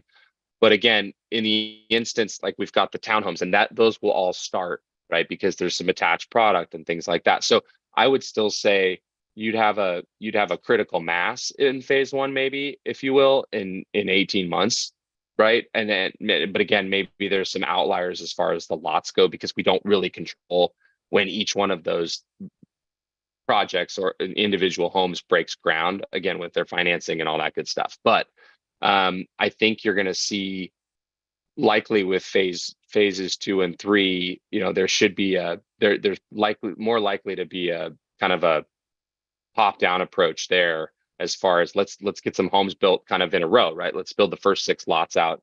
You'll have those model homes. Some of those will be spec. But again, once you get up to Talisman, like we're looking at, as you can see, those are some big lots. Those are going to be people that are going to buy a lot. And, again, same deal. They might build on it. They may not. So it's a really good question, but it's a hard one to answer, because we're trying to avoid that sort of cookie cutter, onesie twosie, one after another, all over the hillside. We're trying to be really responsible with the product type and the architecture and all that good stuff. And as we've talked about with you folks in terms of size, right? We don't think that necessarily the hillside needs 2,000, 4,000 square foot homes, right? We really feel strongly that you can get away with some smaller homes throughout the site that people don't need the 4 bedrooms, the 5 bedrooms. They might want 2 and maybe 3. And again, being able to deliver that product means maybe taking a next phase or a next pod and saying, hey, let's look at phase, let's just call it phase 5. Let's look at phase 5 and say, we want to put in 85 1,500 square foot homes. And let's do it from the top down, and let's put those smaller, let's make that a smaller lot, a little bit more dense, but you don't need huge lots. And where do you want to put it? And those types of things. And then again, I think those are drivers of what we've talked about, that we want to see what you folks want to see and know what's applicable. Because again, we really did hit a wall in some of our discussions with Wasatch County when it came to density. That was one of the things we really preserved in our development agreement, was though we had the 2,046 units and we had to ultimately show where they would fit, we wanted to make sure we all agreed that at some point we're going to have to be able to move the density around within the site, especially in the instance that, if we buy a property next door that may or may not have density, well, we've just made the property larger. And if we're in your jurisdiction, we say to you guys, okay, we just made the property larger. We've got some more density, or maybe we don't, but can we move this density over here? And do we have to go through this entire, set of approvals to do that? Or can we say this density can be moved over here? And those, again, it's nuance, but it just doesn't happen routinely enough for any municipality to say, okay, here's the set of rules, right? It's sort of like, nope, we have to walk in and have that meeting and say, here we are. But coming back full circle to your question, again, it's hard to say, but I think phase 1, you could say 18 months, there's going to be a critical mass there. Phase 2 and 3, probably not long thereafter, but again, the streets aren't in there. So we're looking at a longer timeline. Let's call it 24 to 36 months, right? And I think we've heard you guys. We definitely we'll come back to you with a much better layout conceptually, visually, so that you can understand, okay, here's the timeline for this chunk. Here's the timeline for this chunk. Oh, and the commercial that's here, that's going to come online when there's about 150 to 200 homes on site. Okay, that's more helpful for you guys to understand what you're really looking at and potentially inheriting. No, that helps. Yeah, thank you. Is phase 1 those are single family lots sold to individual owners? That's correct. And then there's 50 townhome lots. They're darker. They're in the center of that whiteout area. They're denser. They're darker green behind that opaque white color. Yeah, those guys there. So houses There's that 50 you see for sale now are spec houses that individuals are building? No, those will be end users. A lot of the folks that have purchased lots there, they'll be end No, but users. So you go online and you see houses for sale, new construction. So what is that? those are the architecture, those are the plans for the houses that you could build on those Oh, lots. okay, got it. So you're Thank you. essentially you're saying, oh, I'm interested in this particular architecture, and then you say, this particular lot 46, and Got those it. 7 different architecture setups could be put on lot 46 in that case. So it's a bit of a vision of what could be, if you will.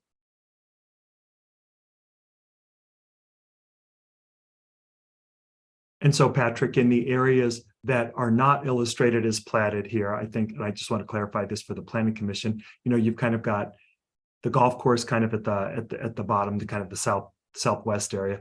And then you've got 1, 2, 3, 4, like it looks like maybe 5 pods up there, 3 pods around the golf course, maybe 4 pods around the golf course. There's that big yellow one too. Yep. But those are potential future subdivisions that would absorb the plus or minus 2,000 ERUs. Those are not yet platted, to be discussed with regard to lot sizes, layout, etc., with the commission.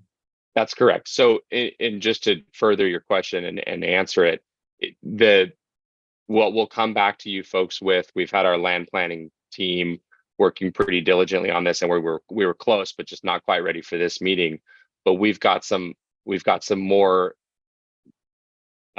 detailed lot layouts for a couple of those pods that you just pointed out, and the ones that we think are the next logical phases, and with a little bit of varied product type that we want to run by the group and say, this is a little bit different than what we've done on phases 1, 2, and 3, and here's what it looks like, and here's the vision, and and we're going to provide some examples of what that product type looks like.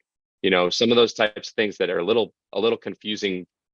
In our world, it's easy to talk about and throw around the terms, but again, really being able to have you guys visualize those unit types and go, oh, that makes a lot of sense. So if we're looking at it like this, like you mentioned on the previous project, oh, the parking's in the back of the building, you won't see it from the hills.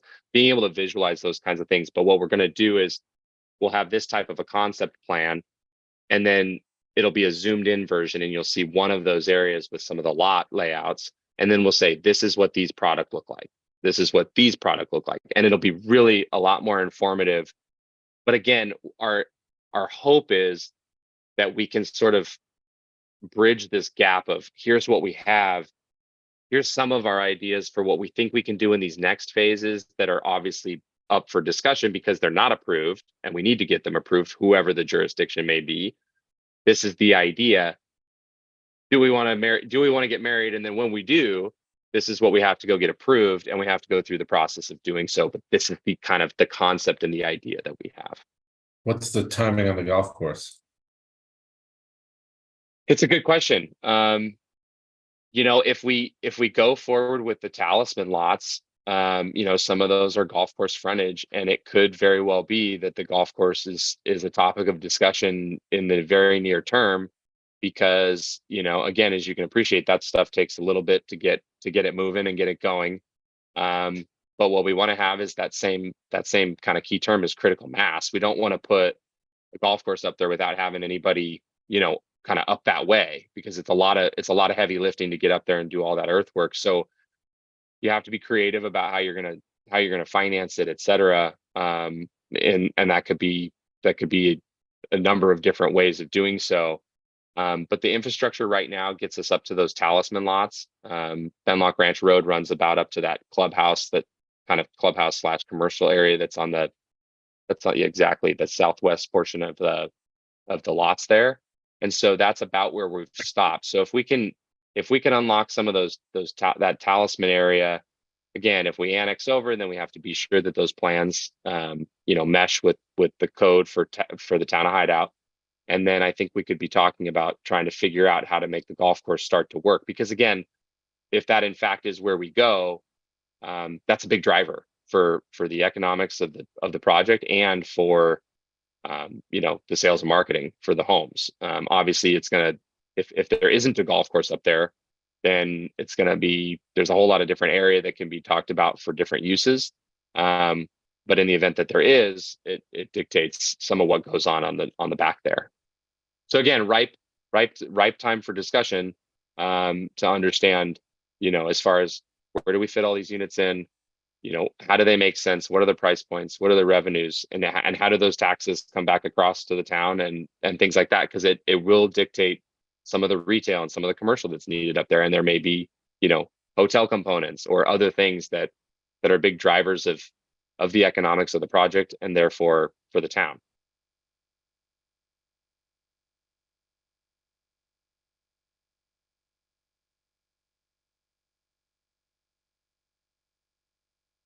Any other questions from you folks on sort of the entitlements that we have and what we've proposed so far in terms of at least sharing with you what's in place construction wise, plan wise, and again, our goal is to share a lot more with you in terms of answering the questions that were asked last go around with some better exhibits like you've asked for again, relative to phasing, timing, product type, and then some of the more specifics. But we really wanted to do a better job of describing to you sort of what we have so that it's understood that here's what we could be coming across if we just kept it as is.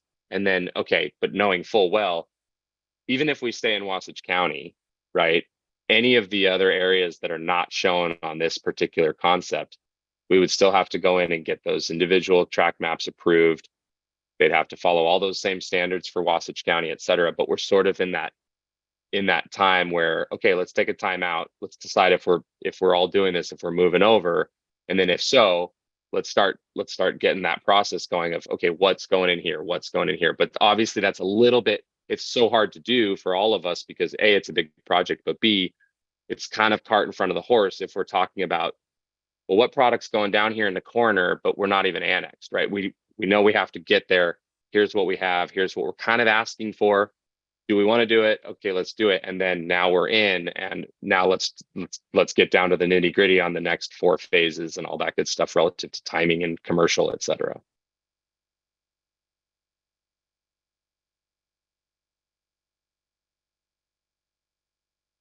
I think the more of the details that you can provide in a graphic form in terms of what you need, what you want, what you have, would be very helpful because this is a very big project.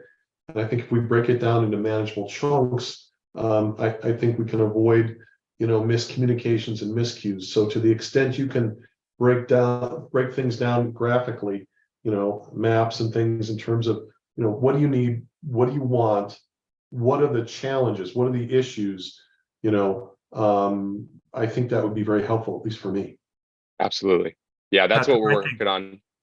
Yeah, Patrick, right along that line, I think, a couple of those green pods, if you guys have some ideas for your initial conceptual build out of those that have yet to be platted, right? That might be a really good opportunity for you all to kind of get a sense of what the Planning Commission thinks is appropriate for that. Absolutely. Right? So lot sizes, mix of units, that kind of thing, right? Variation architecture. I mean, I'm going to suspect most are on the same page, but I think those might be some really nice upfront test cases to kind of see how that plays out. Right. Yeah. And I think we're excited to share it with you. We're darn close. We really want to be able to show exactly, kind of like in a way, almost a before and after, where you can flip the page to the next page. It's like, okay, here's what we have.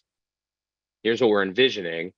Here's and what we're envisioning is very, very concrete. We want to be able to show you here's 4 versions of homes that could be in this particular area. Here's what this multifamily product looks like, and show you. And then you can say, okay, we have the vision. That kind of makes sense. We can get our arms around it. We like it or we don't, and give some feedback. And then that's absolutely what we're working towards. If you can include in that list of maps or list of graphics, density calculations. In other words, what's the density in this area, or in this phase, in this phase, in this phase, because I think that's something that I'm having trouble getting my hands around. Yep.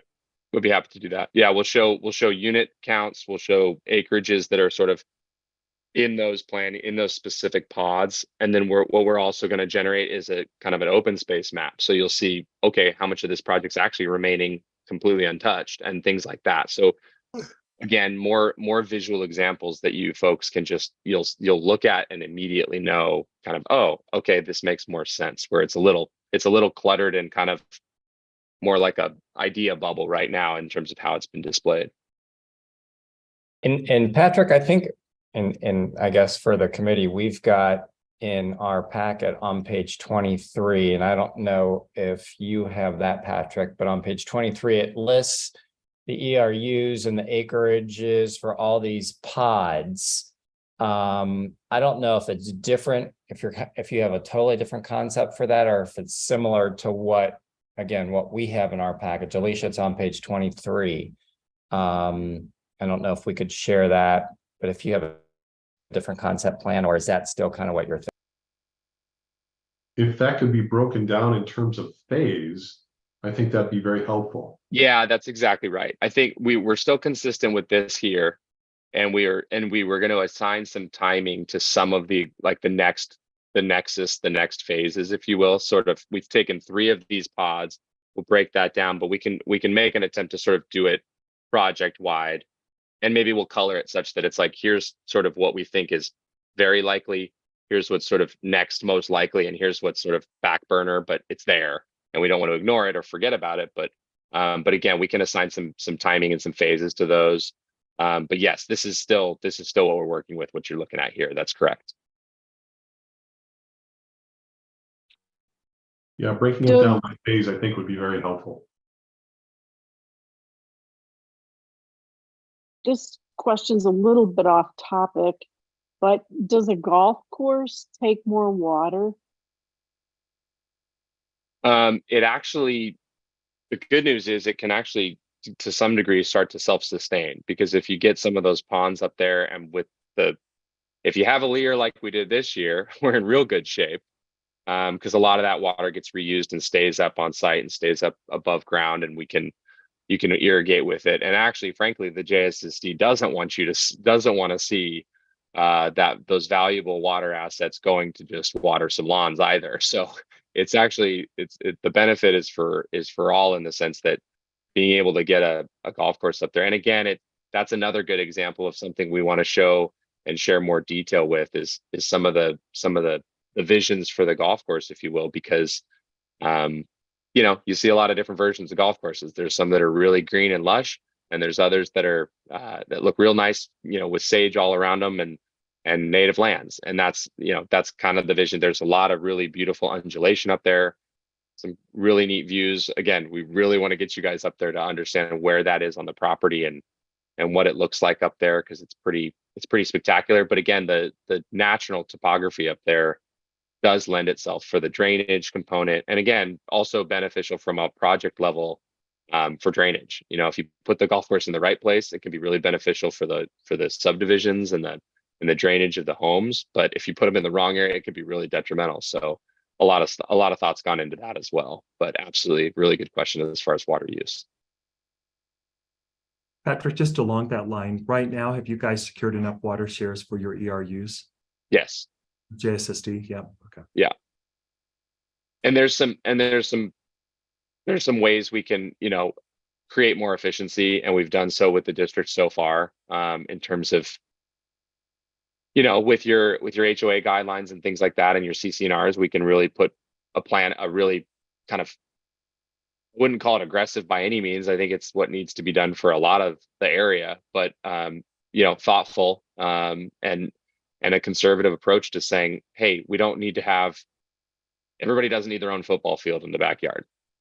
Let's really see a lot of this native landscaping stay in place. And a lot of these lots, it's really difficult sometimes when we draw plans like this and you've got these lots. I mean, if you look at Talisman, those lots are all over an acre, right? And so it looks like this massive thing, but when you really talk about a home on each of those lots, if you were to look at what gets disturbed, granted, you've got some roads up there, but as far as land being disturbed for building or construction, it's not a whole lot. You may own that that perimeter. And that may be ultimately your home, the lot for where your home is. But again, what's being disturbed, and we're trying to discourage, from a whole lot of that. Oh, we just want 200 feet by 100 feet of turf. It's like, no, we don't need to see all that up there. And that's, there's some things we can do to encourage that, and be a little bit more responsible as far as the landscaping goes. But again, you still want people to have enough latitude to do whatever their dream is, because it's ultimately going to be their home as well. That's helpful.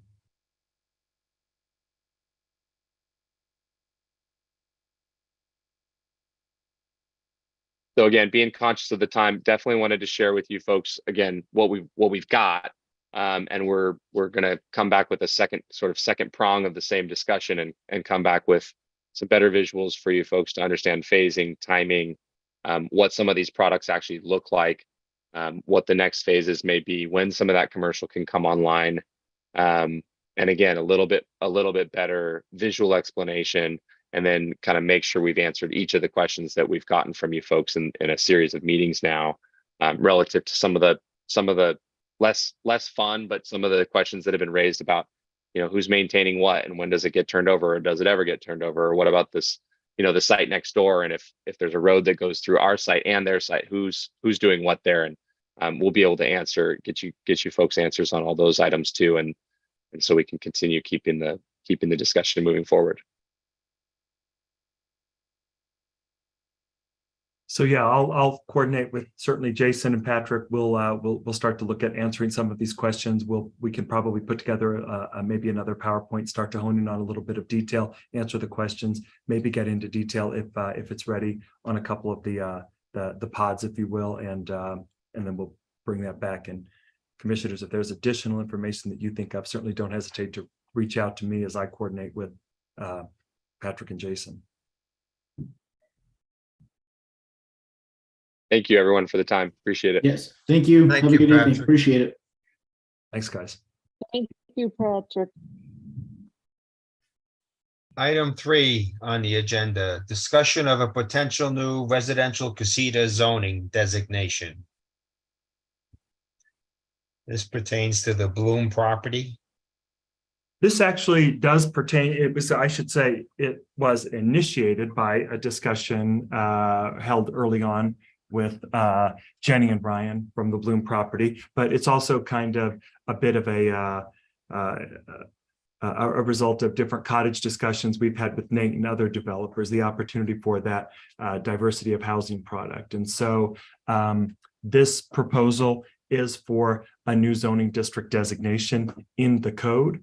We don't have a place to put it yet. Bloom could be a property that may come in and ask for the zoning. I'm sure they will. You'll hear that in the next application. They're not asking for zoning tonight, but that is going to be one of their requests. So they'll probably be the first. Nate may come forward with it, and there could be others down the road. But we wanted to make sure that we had that designation in our repertoire, in our code, so that as we look to future developments, I mean, Benlock may be a potential example where they have smaller units as well. And so we just don't right now have anything in there for small lot development, for cottage development. So this has no geography as of now, but if it does pass, I'm sure there are those developers that'll come forward with it. So really, this is really, you could scroll up a little bit, Alicia, or scroll down, I'm sorry.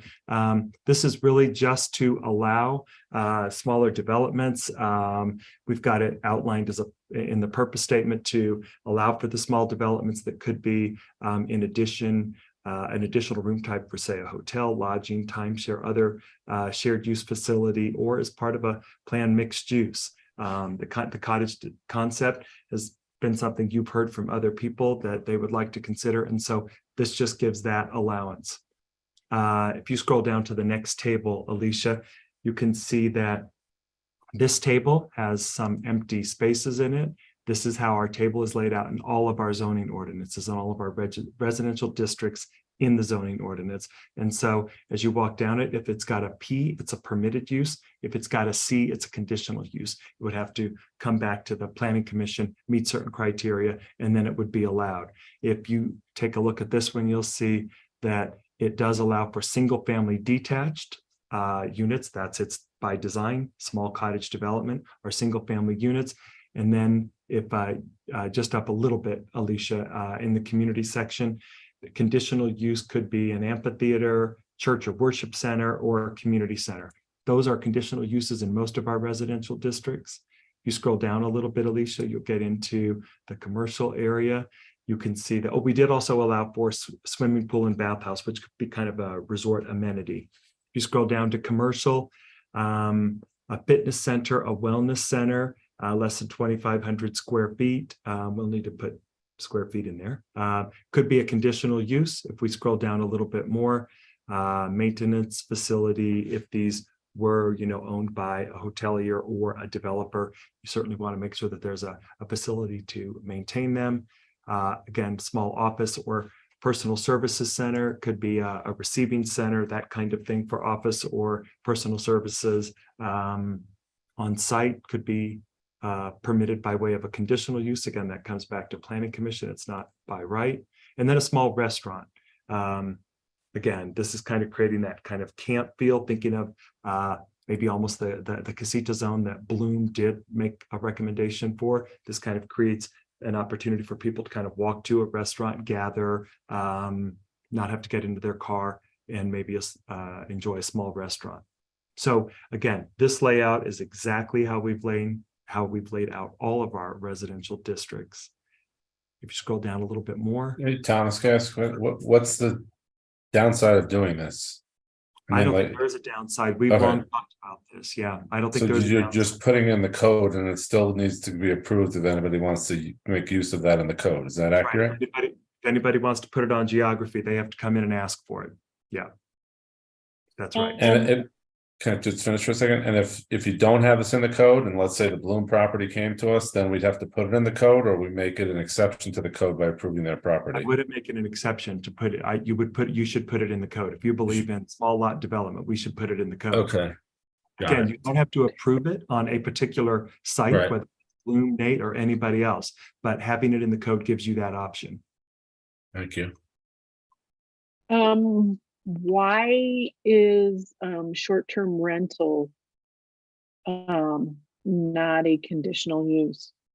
We have that short-term rental in there, and that's a carryover from the code, which is why we left that in there. So we're not going to allow short-term rental by right exactly in the code. They would have to come in and ask for the short-term rental overlay, which comes with a number of conditions and criteria. We're bringing that detailed ordinance back to you guys next month.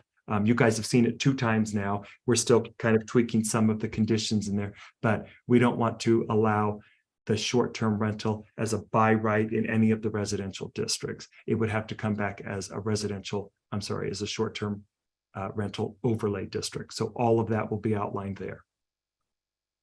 Okay.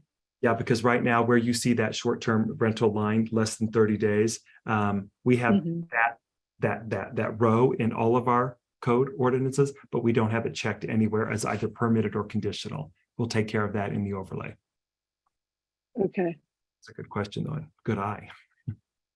Then we've got some dimensional standards down below. Again, allow smaller lots here, require some open space around these kinds of a development. Minimum lot widths and depths, again, keeping them pretty small, about 3,000 square feet. Density could be up to 15 per acre. The idea there is that they could be clustered, of course, in smaller 3,000 square foot lots, or they could be dispersed, and there is an open space requirement of 35%. So it kind of allows for the land to breathe, allows for some of that native vegetation to kind of get interspersed either between or kind of in a park-like or just a preserved natural preservation area. And why is minimum lot frontage NA? Well, because applicable?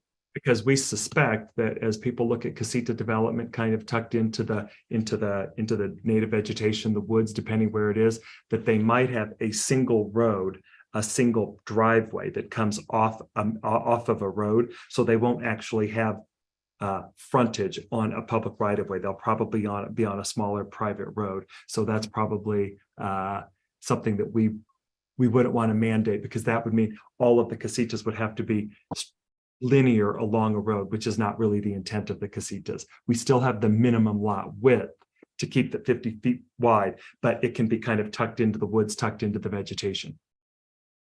Thomas, did you say that, did I hear you correctly, that you could have up to 15 of these per acre, 1.5? 1.5. Oh, that's the ERU, not the number of units themselves. That's right. You could have, let me just do some quick math here. Yeah, this would allow for up to 15 per acre. With the square footage, that's about 3,000 square feet per. You could have 15 units in an acre. That would be right at about 29, just over 2,900 square feet for the lot. We could put that down to 14 if we wanted to be super accurate, but you're allowed up to 15. It doesn't mean you get 15. It just means that's the maximum you could get in there. So they could cluster them, have some open space over here. That was the idea behind that. This strikes me as an awful lot. If We could look at reducing that. It's just the exact math for the minimum lot size, 3,000 square feet, based on an acre, which is 43,560 square feet. It's almost even, but we could look to reduce that a little bit. It was giving them the max. Keep in mind, you still have to meet the minimum lot sizes. Sure. It just strikes, the number just jumped off the page at me. Yeah. It's tight, yeah. Casita and cottage development generally tends to be tighter, and then there's like open space around it. Again, they can be interspersed and kind of live in the woods, if you will, on their own. But we'll look at that number. Again, this is a draft ordinance for you tonight. We're actually not voting on this. This is just for work session discussion and input.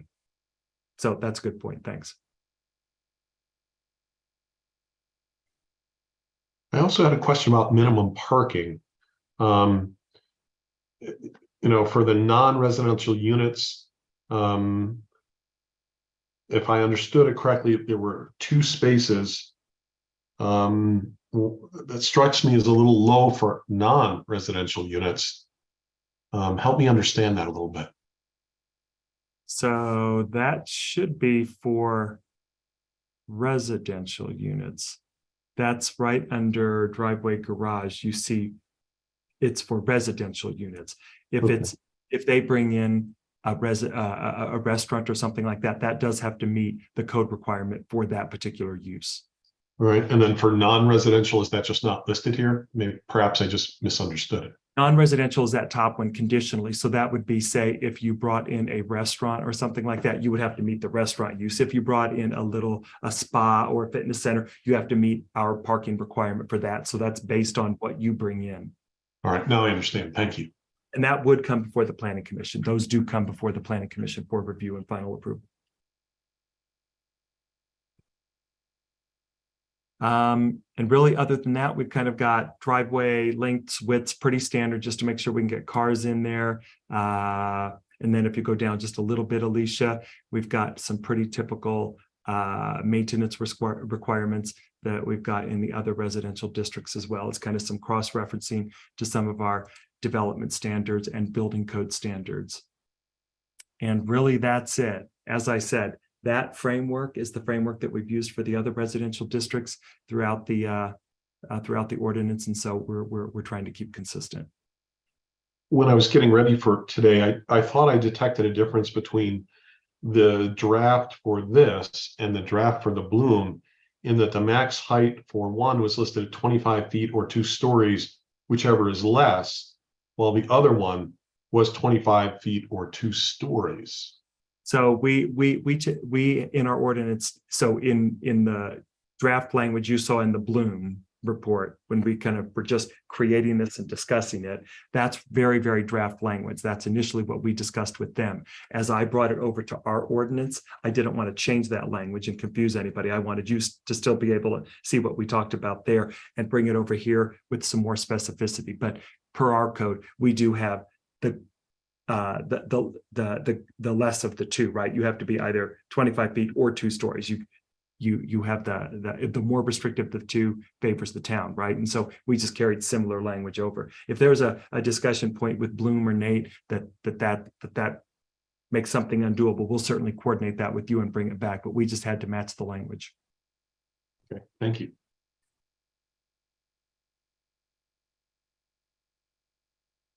Again, if you guys have any questions on that, or you guys have any thoughts or input, certainly I'm open to it now, but also don't hesitate to send it over. We've got a month to kind of get this ready. We do have to publicly notice it, and we'll bring it back to you at next month's meeting.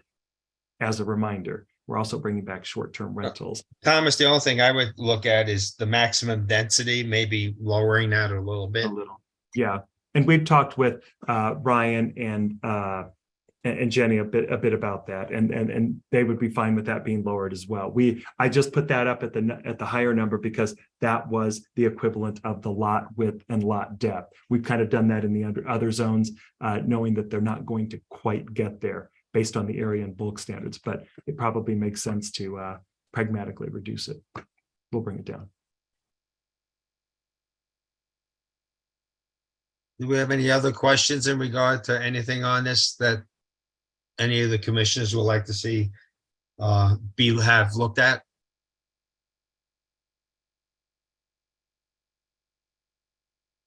Okay, there being none, then we'll close the discussion on this. And Thomas, I guess you'll look at the density issue and then we'll go forward with it next month. That's correct. Yep. I'll bring that density down, tidy up a couple of the other line items. I saw a couple of things I wanted to clarify just a little bit more based on what you all have said, and we'll bring that back for the public noticed hearing next month. Thank you. Thank you. Now on to the public hearing part of the meeting.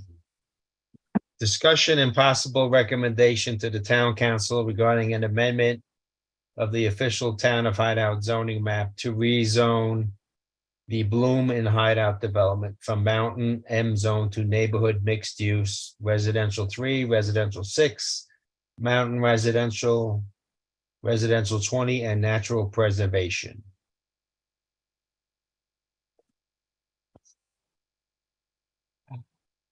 All right, I know it's getting late. I will walk you through this pretty quickly. Most of this report is kind of carried over from the prior report, so most of you are familiar with this. Again, where there's really two components to the Bloom development. One is the rezoning map, which you guys approved. You guys made a favorable recommendation for the concept plan, and then they came back, coordinated with us, and created the zoning map, which included some neighborhood mixed use for the hotel, which included some single family development. In fact, maybe, Alicia, do you mind maybe zooming down to that one while I talk through it? It'll give the commissioners a visual. Keep going. So yep, there's the location, of course. There's the area, the 72 acres. It's not the full 112 acres that we're rezoning. We're just rezoning the 72 acres on the eastern site. If you keep scrolling down. Thomas, I do have a question for you since I'm new to this. What does it mean that we approved the concept plan? What does that obligate us to? It doesn't obligate you to anything. It just means that they can carry forward to the next stage, and that is to request rezoning. So you're not obligated to anything, but it does suggest that there was generally a favorable head nod from the Planning Commission to consider this kind of a development, which would be an upzone from what it was prior. So the prior zoning was mountain residential. Again, this is plus or minus 72 acres. So it would be one single family dwelling unit per acre scattered over the hillside. The proposal is to get up to about 230 total units, densifying some areas, different housing products, casitas, single family dwelling units, put some of those units in a hotel. There was a desire by the community for commercial development, of course. And so this kind of gives that variety of housing that the Planning Commission has long been seeking. And so what it did is it allowed them to come back to you to request a rezone, which is really where we are right now. That's the process we're working through. But then we would, so just so I understand, so staging this, so it's the rezone, and if the rezone passes, then they formally submit a plan for our consideration, or there's some other stuff in between. No, I think that if you want the rezone to pass, I think that there would be a master development agreement associated with that, which kind of outlines phasing, timing, kind of all of your expectations, everything from water to design to slopes to retaining walls to how you really want this to look. It would be a pretty detailed master development agreement associated with this, with the zoning map, which I'll show you in just a second. Those would be favorably recommended by you or negatively recommended by you guys as a body to the town council for the next step in their request for rezone. But their concept plan was reviewed and generally recommended by the planning commission. So this is just the next logical step. If they were to get a favorable recommendation for you, a master development agreement, you all have a very comfortable understanding of what they're proposing. You're comfortable with the phasing plan that is outlined in that master development agreement. You're comfortable with the actual zoning lines on the map. That would then go to the town council. If they approved that, you would favorably recommend it, assuming that, and then they would approve it, then the applicants would come back to you for the very specific subdivisions. They would probably come back in phases. They've recommended 5 phases. They would come back for phase 1. It would show the hotel. So you can start to see the zoning map here. They would come back, show you the exact roads. We would get the slopes on the roads, the widths on the roads, where the trails are, exactly what the topography is, exactly where the hotel would be. All of that would come back to you for subdivision review. You probably see 5 of those subdivisions come through over the next 5, 6, 7, 8 years, whatever the build out is for this development. So if there was something in the plan that we objected to, that would arise during the master plan development agreement negotiations, right?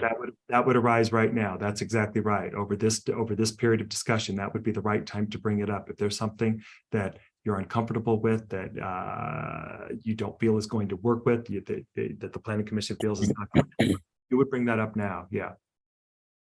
Okay. Brian, Thomas, sorry. Do we have to approve the casitas zoning before this can be approved?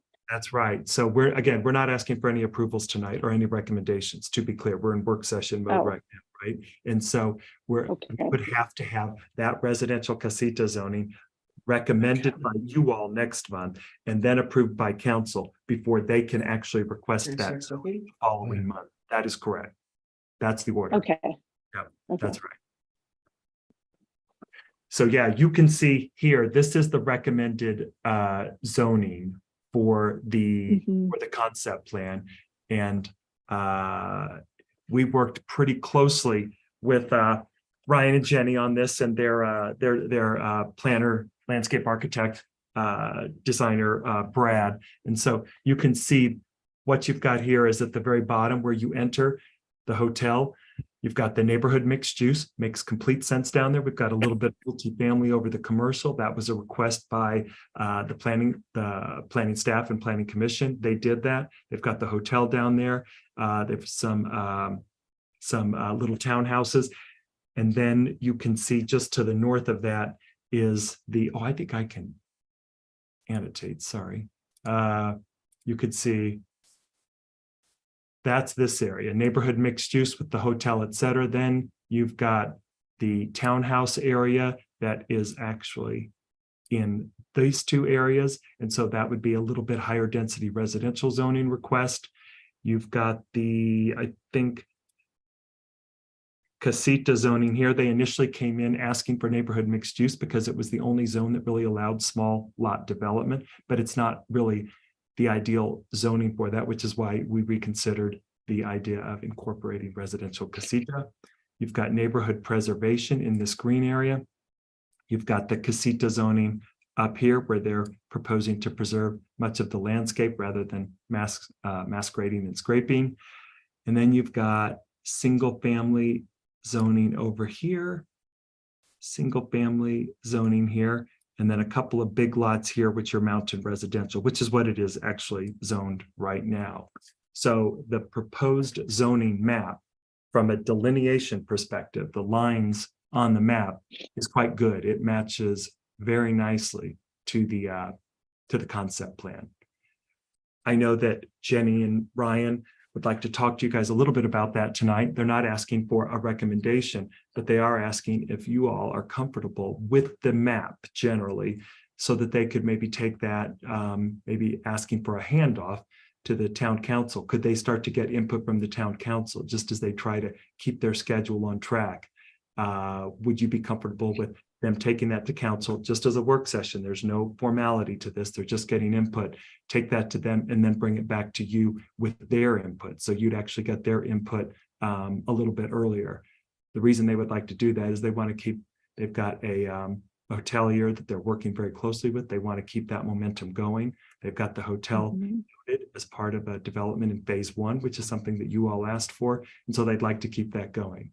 They understand that the master development agreement is where all of the detail gets outlined, the phasing, the exact detail of the lines, the exact detail of the water, the exact detail of the character of that development, et cetera. And so they know that's going to take a little bit more time, but if you're generally comfortable with the map, they'd like to get a little input from the council. Probably would be beneficial to you. Go ahead. I do have a question for them.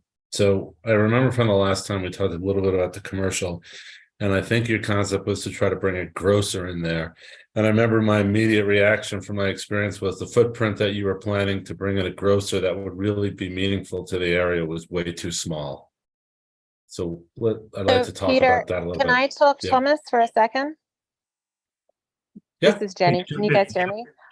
Hi, everyone. So Peter, first I'd like to answer the question about the process.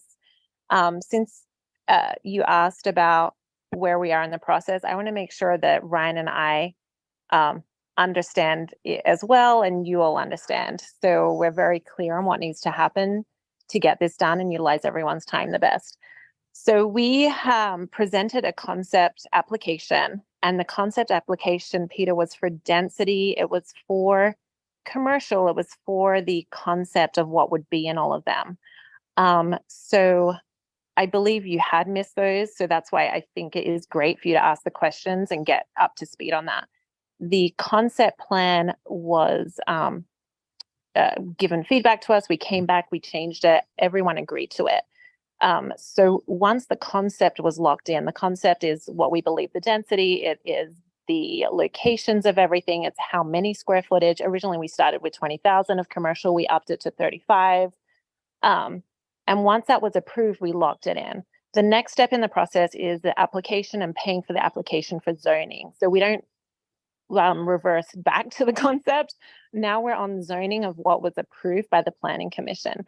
And we've matched exactly the zoning to be approved by that. It can't be voted on until we have a master develop agreement. So in tandem, they can be two separate tracks, but we can't get the final yes until you guys vote on zoning yes and master development agreement yes. What we're asking for is this zoning map to go to the town council meeting, the next meeting. Why we do a think group with two of the Planning Commission on the master development agreement, so that we can get the zoning feedback and input from town council, bring it back to you all while you're doing the master develop agreement, because they just get a recommendation from you. They might have a ton of different changes too. So then we're all spending time on this master development agreement that we're going to have to tweak. So this zoning is purely asking you if we can take it to the town council meeting. So we would love a yes on you guys can take it there. As far as the questions about what's going to be in it, that would be the MDA discussion, which I believe Thomas has several bullet points we're going to go through next on this agenda.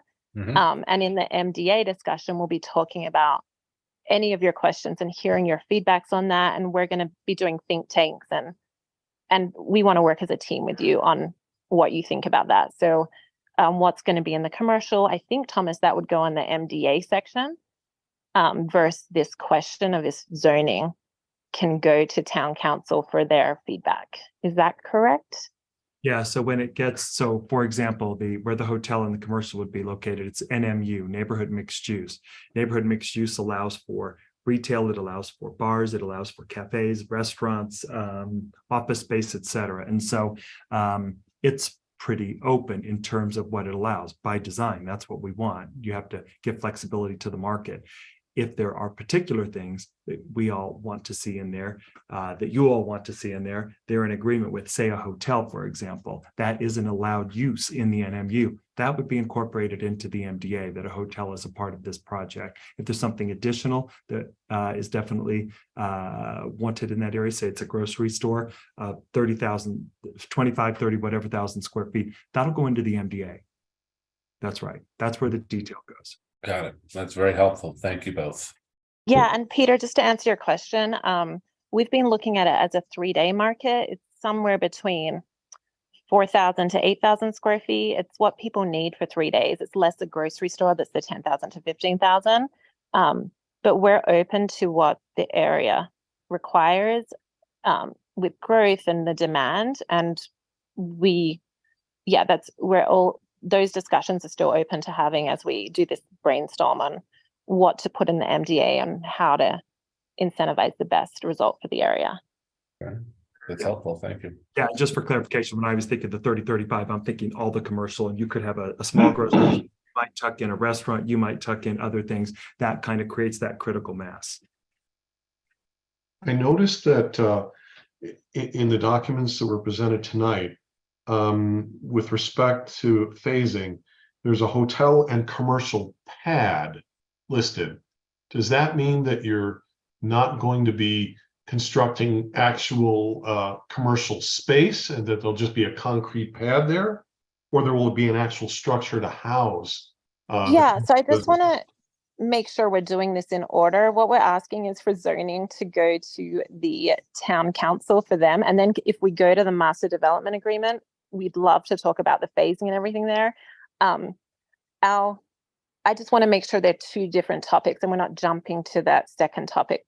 So the first question is, can this map, purely this map, go to the town council for their feedback and opinion? If you guys say yes, that's really wonderful. We're really hoping for that so that we can show momentum and get our hotel partners seeing what the town council says. They may say we hate hotels, they may say we love it, which will really help us with our hotel partner going, okay, great, now we've gotten through.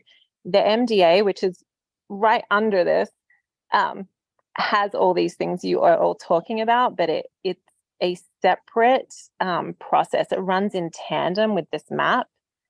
And maybe I could help a little bit here. I think, Jonathan, I think you're asking, as you look at this particular, either this particular zoning map, or you look at the phasing map. And in fact, you could jump down to the phasing, Alicia, if you go down one more page, just maybe it's 2 pages, sorry. So the Planning Commission can see that. And then we'll circle back to where Jenny is trying to go. There you go. Whether it is on this map or whether it is on the zoning map, this you can start to see the phasing plan. You can see that the hotel is up front. You can see that on this one, you'll start to see that the townhouses are in phase 2, kind of at the top. Then you get to phase 3, which is the casita development. And then you get to... Did you zoom that in, whoever's driving? Yep, I'll let Alicia do that, and I can Thank you. Annotate a little bit here. Yeah, but you can annotate, so because it's a little hard to now it's better. Now I can get the colors. Got it. Okay. You can see phase 1 is here. You can see that phase 2 would be the townhouses and some of the single family up in this area. You'll see that phase 3 is the casita development over here. You could see that phase 4 is the next tranche of townhouses, and then some of the commercial development, because we do need some of the rooftops to make that work. And then you can see that phase 5 is finishing off with the larger lot development over here. Let me clear that. So I guess the point I was trying to raise is... Okay, I think I can answer that right now, because I think your question isn't, correct me if I'm wrong, as you see these pads, is that going to be something that is simply a pad developed and or a pad constructed and then wait for a building to be built? I'll let Jenny and Brian answer this. Our anticipation, our expectation is no, that is not the case. That is defining the approximate location where it would be built, but that when it is time to be built in that phase, that would be vertical construction, and that would go up into the rental or the for sale market at that point. So some of these, my concern is that, as I understood our previous discussions, the commercial was going to be upfront in phase one, and now it appears that the commercial is now split into half of it's going to be in phase one, and then half of it is pushed back to phase four. And so what I'm trying to understand is, first, I understand that's what you're proposing now, which is a little different than what we talked about. But what I really want to know is, are you going to put in a physical structure in phase one of approximately 1,750 feet for commercial space, or is it just going to be a placeholder for something in the future? Yeah, Jonathan, let me talk to that. The hotel is ready to go right out of the gates. As you can see, the road, the infrastructure for the hotel will go through the commercial area. So it's an area that will have utilities there. It'll be, easily accessible for us to, finalize pads and buildings that go with it. Our hotel partner is going to also want to see commercial in tandem and know what is coming in line with them, as we build out this area. In general, though, hotel is it's a lot of work to go get 4, 5, 6, 8 tenants, especially when we're in this phase right now of just trying to get approvals. We don't even know what we have approved. We don't have anything approved. So until we get further along in this process, we're really spinning our wheels to go get 8 to 10 tenants and sell the vision of move to Hideout when we don't know the timing of this and what it's going to look like. But those moving pieces are definitely something that we're already putting together. We moved half of it to phase one so that you could see that we heard you, that we are incentivized to get going on that right away. And, there is, like you heard with Benlock, they want to do a lot of their roofs before they get to the commercial. That is kind of a standard operating where you need the roofs close by. Golden Eagle is going to start building out now, so there'll be more roofs there, which will help feed this. Hay is building like mad, so there's enough building going on to where we feel like we can start the phase one commercial, but we don't feel comfortable telling you, hey, we can do 35,000 square feet in phase one starting 2025, and there's enough business there to support it. So that's why we've broken it up. Yeah, but Ryan, sorry, go ahead, Jonathan. Split it up. But my question is there just going to be a concrete pad there, or will there be an actual building structure that could accept tenants of approximately 17,500 feet? Well, we'll probably do a little bit of both. Rarely do you just build 17,000 square feet, put it up, and then hope people come. Those who've been in Park City a long time know that the Best Buy area is sat vacant for 15 years. They still have vacancies, so that's rare to do that. A lot of times you'll sign a couple of leases, you'll go to your bank, you'll get your financing. Rarely do banks want you to build 17,000 square feet and pray that you're going to have tenants. So usually those go hand in hand, where you need 60%, 70% of it pre-leased before you go in and get your financing. So it's not going to be just a shell of 17,000 square feet that we're going to go, oh no, what do we do now? Who do we get in here? We're going to come with a game plan where we bring tenants in, and as we get them situated and let them design their space, we would then go and design the structure and get the financing and build it out. Yeah, but Jonathan, you done? Well, I just want to clarify something. Go ahead. So in phase one, are you saying that it might happen that you would move on to phase two before constructing all of the commercial space in phase one? Well, we have, approximately half in phase one. Right. If we have enough demand, we would move the rest of the commercial up to phase one.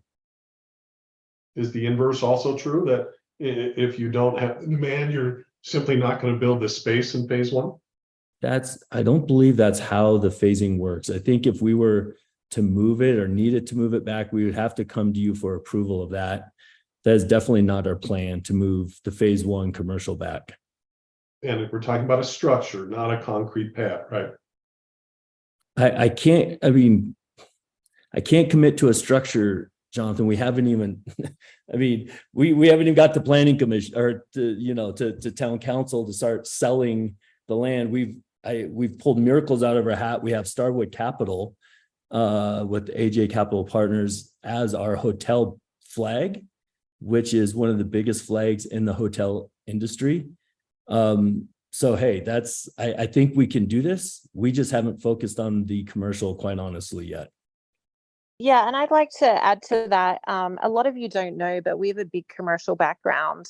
Ryan and I are actually owners of Los Dolos. We're one of the 20 owners in the restaurant in the Pendry, and we're very close to all of our partners there.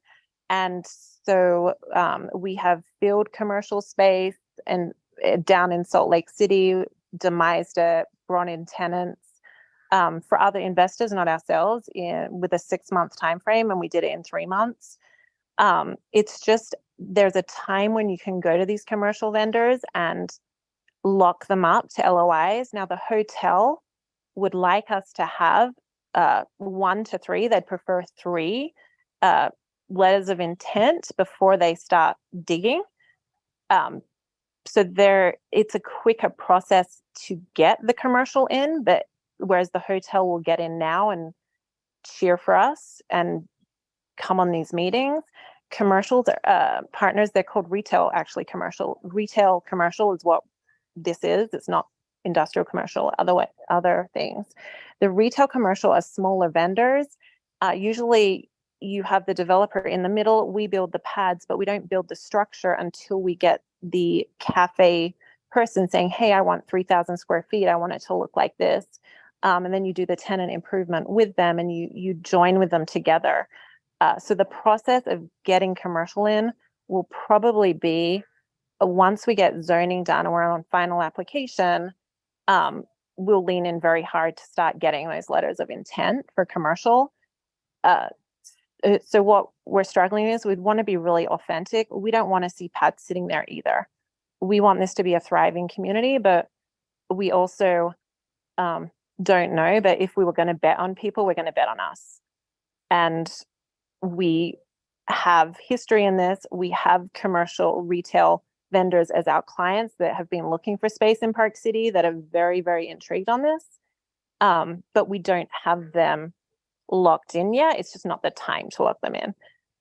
So our intention is to get 3 in by the time them locked in as verbal, so we can start building while we're building the hotel, so the hotel can have an ecosystem too. That's important to them, and they're going to help us too. They have partners that are very attractive partners to us that they're going to introduce us to and bring on, but they're not bringing them on until the right time as well. So all the puzzle pieces are in place, but we just want to educate versus promise, because we are. This is a process. And Jonathan, I'm just going to double down on what I said. The Best Buy area right there, that was an absolute dead zone for 10 years. Dead zone above dead zone. It was terrible. There's nothing there. And that is not what we want to create in Hideout. We don't want to throw up buildings that are not rented, that don't work financially. We want to match the tenants. We want to match the growth. We want to match the uses with the population and put that all together in a thoughtful, well-designed plan that we all want to hang out in, rather than just starting to put up random buildings. We want the whole section to be coherent and to come together, not just say, hey, let's throw up a building and hopefully we can rent it out to Indigo Highway or somebody without an overall plan. So I'm going to stand by that, because I've seen the opposite in Park City, and that was not a fun part of town for 10 years. Can I ask you guys a few questions? Thank you for letting us know that it was Starwood Capital. What flag are they intending to put there? So they are launching a new flag called Field and Stream. which we feel is a fantastic fit for us. It's designed for outdoor enthusiasts that travel, that bike, like, electric bikes, things like that. They love this location, close to the Jordanelle, close to the Uintas. So they're looking for a active demographic. They're looking to build this brand around the country. They've raised, I believe it's 160 million to put towards projects like this. So it's a big vision that they have. They love Park City. They feel it's going to be their flagship right now for the towns that they're looking at. And so, we have a really great relationship with them. They're excited about the project. And we love the type of flag that it is. We feel like it fits really well with the lifestyle that we enjoy in Hideout. And it's limited service or full service? Limited service. Okay. So, yep, finish. I was going to say they're not planning to have a hotel, just to explain the limited service. So it's really Restaurant, you mean? Sorry. not planning to have a I don't know restaurant how much or, people, right. a bunch of shops, that type of thing. So it's Right. limited service. Limited service, right? Okay, so to Jonathan's point, like I feel like it's a little bit of chicken and an egg on this commercial, right? I'm new to the board, but I know that for Hideout for years, it's like we need commercial, we need commercial, we need commercial. And you guys are sort of hesitating a little bit, but I feel like the burden, and you're throwing it on us, and I feel like the reverse is true, that the burden's on you to prove conceptually that you can bring tenants, just to your point, where they built it and they hoped it would come, right? Which none of us want. But the burden's on you guys to prove to us that conceptually you have tenants in mind that think this is a good location, think the density and the mix is right for all the things that go into retail development, as opposed to, we're going to build it, and if we find tenants at some point, then we'll really get serious. And that's what worries me. Okay, let me talk to that. Yep. Jenny's at a casita resort in Costa Rica right now. She's there with the founder of High West. This isn't like, oh, we know who they are. We're really dear friends with a lot of these types of people. We don't feel like this is going to be hard to fill up the commercial area. We're saying, okay, we'll throw half of it into phase one. Let us start working on it. Let us start filling it up. This is not something that we're fearful of. I was stuck in traffic all day around Home Depot and going to Hideout. There's plenty of people here. We believe in it. I'm not scared of this one bit, but I don't feel like it's fair to come in and say, hey, we're going to do 35,000 square feet day one out of the gate. I just feel like that's irresponsible. So we're looking at this at a much more responsible pace. We're going to come with, let's say, half of it, phase one. You know what? If we lease it all out, Peter, we're going to build it all out. This is not the golden jewel. The commercial is, it's not the big money maker in this project, right? So it's, hey, if I can build this out ASAP, let's get this done. This is not something that I'm going to hold to the end and hold it over anyone's head. We want to get this built out and functional as soon as we can. And I just want to add in there, burden, it is a total, I want to rebrand this. This is exciting. The commercial is, we want to have a place that's a destination. Like for Park City to drive 10 minutes, the locals don't drive to Main Street. They drive to Kimball. Let's make this a destination. This is not a burden. This is something we're very excited about, making a place that people want to come. We drive out to Woodland Biscuit Company in Camas and it's booked up. I can't even get a reservation for Sunday mornings there because it's something that's an experience. So we're excited about the commercial. Monetarily, the commercial is not a moneymaker. It's basically something that usually you have to incentivize great brands to come in because the good commercial experiences make the property values higher. So usually you have incentives. An incentive could be they don't pay sales tax for a year to get them in, or their lease is basically covered for the first year. So this commercial is not it's not a easy thing, like you said, to bring and start in a town. But we do have momentum. We have a hotel partner, which is also not easy to bring to a unproven place. But this area, this view, the proximity to the lake, the skiing, we all know because we're landowners or house owners in this area. We believe it's not a burden. We really believe, and that's why we're crazy enough to No, keep doing I think this. I think Yeah. you misconstrued my use of burden.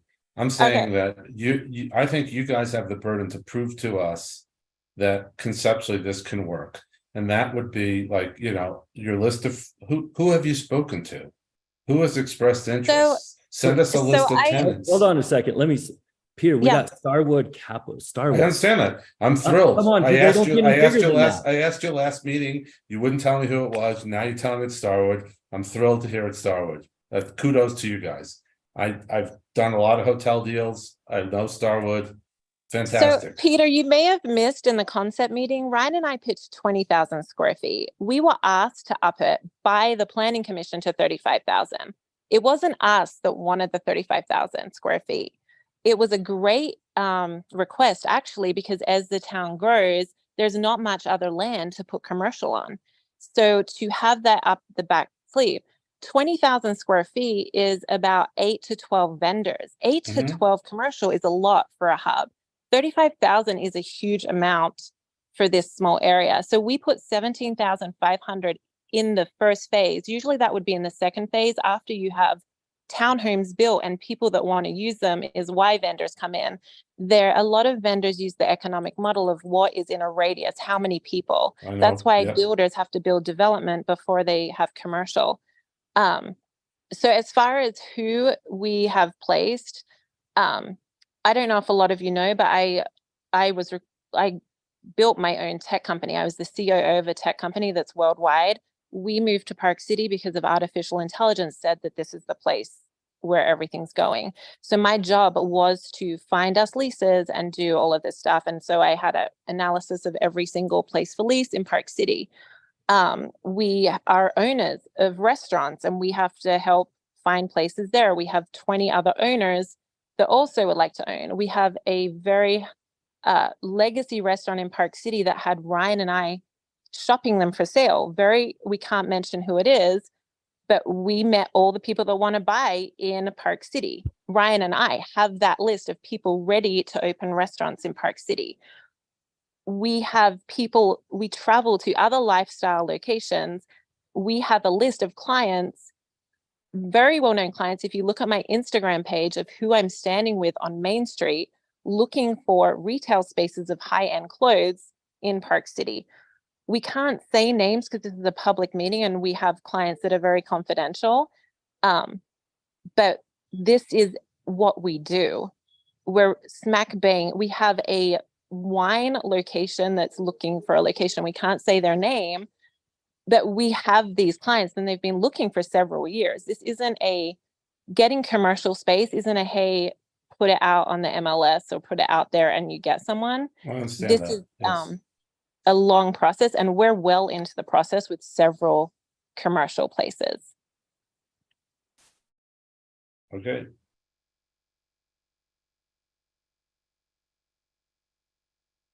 I think the concern is that it's because it's not a priority and it's not a moneymaker, that this is going to slip, into much later phases. And I think that's at the bottom, at the end of the day, I think that's the concern. So do you agree that if it's needed, it will get built? I don't know. I'm not the I don't know. developer. You are. That's to my point. You're putting the burden on us, and the burden is on you guys to prove to us that conceptually this will work in the time frame. Hold on, let me finish, please. Let me finish. In the time frame that we want it to be done, which is a priority for the town, and that was my point. And you've sort of danced around it, and Jonathan just brought it back in, and you're dancing around it again. You're doing it in phase one. It's in phase one. It's in what else do you want? Yes. We're saying on day one, we're building infrastructure for commercial. We could put it in phase two, which is where it was. Because we listened to you, we moved it to phase one and we were advised not to.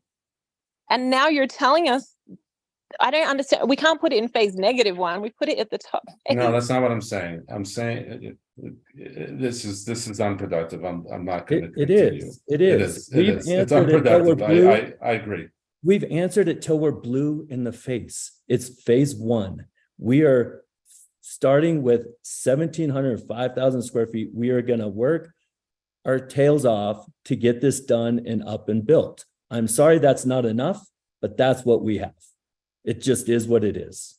I understand. And I might be able to help out just a little bit here. I think that, part of the discussion about the build out of this will be incorporated into the MDA. And I think that there may be some discussions there about to what extent does that building have to be built, et cetera. I think that we can resolve that in the MDA, and I think that we will. I think that the commitment to put the commercial, the hotel, and the commercial portion of the commercial in phase one is in line with earlier request. I think that we're kind of getting into the details about at what point can you then move to phase two. That will be incorporated into the MDA, and I think that we can get to that level of detail, if that makes sense. We're also going to, if you look on page, Alicia, do you mind going to just a little bit above this map here? Yeah, right there, right, go down to master. You might want to zoom out. Yep, there you go. Master development agreement. So there has also been a request and a commitment that two planning commissioners, Jonathan Gunn and Glynis, will coordinate with us as a committee to work through some of the MDA details. And so I think that we can resolve this there. I think that that is probably the perfect place to do it. And so if there's something that needs to tweak relative to phasing, we can certainly work through that in the MDA, if that makes sense.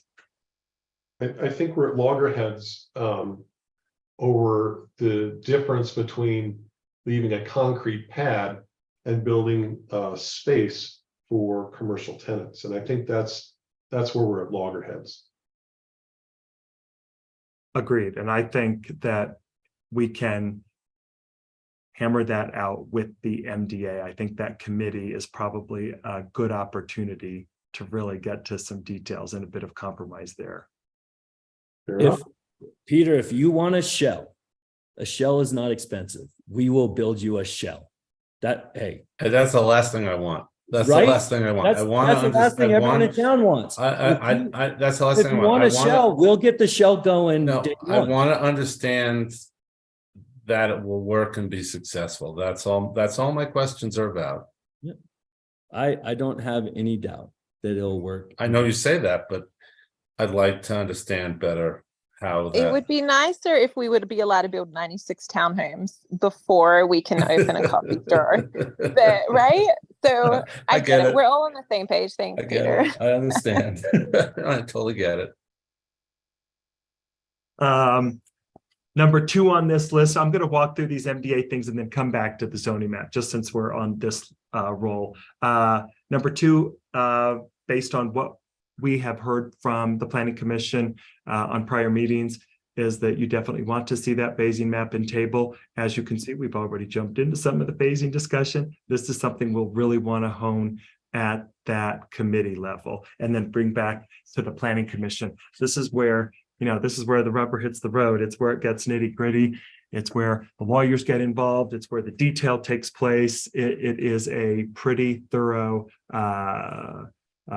set of projects, set of standards that we'll have to go through to get that incorporated into the MDA. It is worth noting that if you scroll down a little bit, Alicia, that the outline for the phasing in conjunction with the plan that you saw, kind of the geography, go a little bit lower than this one, you can see what was proposed as part of phase one. So again, I know we're going to get into a discussion with our MDA committee, exactly what amount of vertical construction has to take place before you go to phase two. We'll resolve that, but you can see again, hotel, townhomes, and the commercial pads on the SR 248 side. You could see phase two has, again, more infrastructure. We're getting into the townhome section and some of the casitas. If you scroll down a little bit, Alicia, you can start to see the proposal for phase three. Again, full on casitas. Phase four gets into the some of the commercial pads in the townhomes, and then you get to the larger single family lots. That is all MDA land, right? That is all going to be incorporated in the MDA. There's a rough table, kind of a synopsis table included here. You can kind of see that. We'll work through that with the MDA committee. If anybody here has input, certainly give it to us tonight or over the course of the next week or so, convey it to me or Jonathan or Glynis, and we'll bring that to the table. If you scroll down a little bit, Alicia, get to water agreements. Again, this will be detailed in the MDA.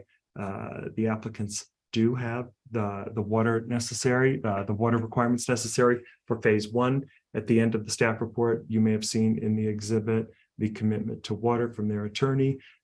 So they are ready to go with 50 water shares. I think you've got 35 culinary, 15 irrigation that can transfer according to JSSD. So you should have the water necessary for phase 1. Number 4 is the allowance for flat roofs. Right now, there is a request. So pursuant to our code, a flat roof is defined as anything less than a 212 pitch. That is how it's defined. I should note that our code does allow an individual structure to have 30% of its roof as flat. So it can be an accent feature flat on any residential or commercial structure in the town. Their request is to allow for up to 50% of the units to have flat roofs. Part of that is a design style. Part of that is the desired aesthetic, thinking of shed roof opportunities, thinking of flat roof opportunities. And part of that is to allow for some of that upstairs use for balconies, et cetera, given the views that these residences would have of the Jordanelle. So we can get into this discussion if you're ready tonight, in terms of, is 50% a fair number? Are we comfortable with that? Does it feel too low? Does it feel too high?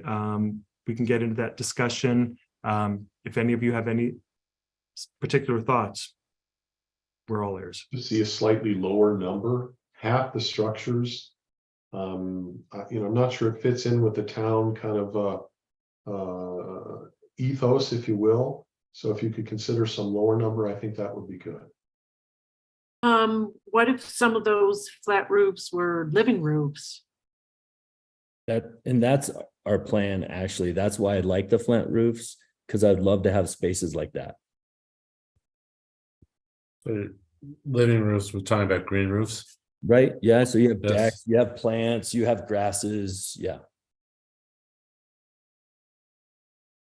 That does soften it a little bit, at least for me personally. If what you're saying is those flat roofs are going to be living roofs, that makes me feel a little better about it. So Jonathan, can I ask a question? Would it matter to you if the flat roofs were not visible from the street and they were sort of in the back of the development? I mean, I don't know if that's feasible. So I'm not sure that if I drove you all past a 212 roof and a flat roof, you would You know. could tell the difference. Yeah, I'm telling you, it's not much. How much? And so if you want 30%, if we want to just stick with that, this is not, like I said, a hill I want to die on. I don't think it's a really salient point, quite honestly. If it's going to be that, something that's a hang up, we'll just stick with the 30 in the town code. It's important for us that we have some flexibility with design standards, as in some rooftop decks and living roofs and stuff like that. Like I'm all about that kind of aesthetics and how it looks. Maybe what we could look at with the committee is something like, just for sake of argument, use the 50%. Maybe 50% can be flat, but maybe 20% of the 50% have to be green or something to that extent. We could probably get to that level of detail if that would help. Or I think also maybe consideration is visibility from 248. We could look at that as well. That could be some part of the equation. maybe there's a vantage point. So line. just the visibility, I just want to understand more of that because Golden Eagle looks, are we saying that we don't think they're good looking? So we don't want to drive past them, and then that would then shove them to the Golden Eagle view if we put them on the back.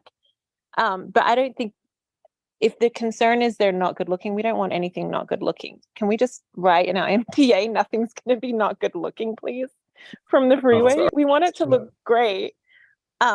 Subjective, I think. I think we're gonna have to be a little bit more mathematical about this. I think right, but I'm just trying to work out the placement. There is with this piece of land, anywhere we put it, it's in a view of a resident, whether it's a road driving past or whether you're living behind the property. I just wanted to point that out.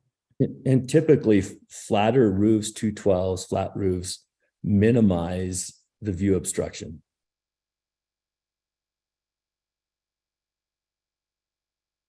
But like I said, this is not something I want to get hung up on. You know, I'm a guy like that was a great idea, actually. 30% as in the town code. If we want to go over that, do the 20% in a living roof or you know, something like that that's, you know, breaks it up. What does that do to your water equation then? Are you going to irrigate those living roofs? I mean, this is all new, so I haven't we haven't dug into that.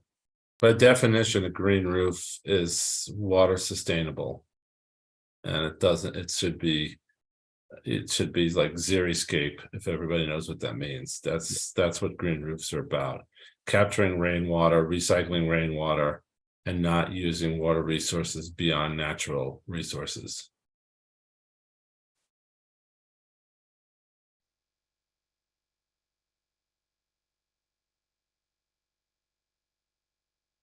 So we can work with the committee on that. If there's other input, again, you can give it to us now or send it over.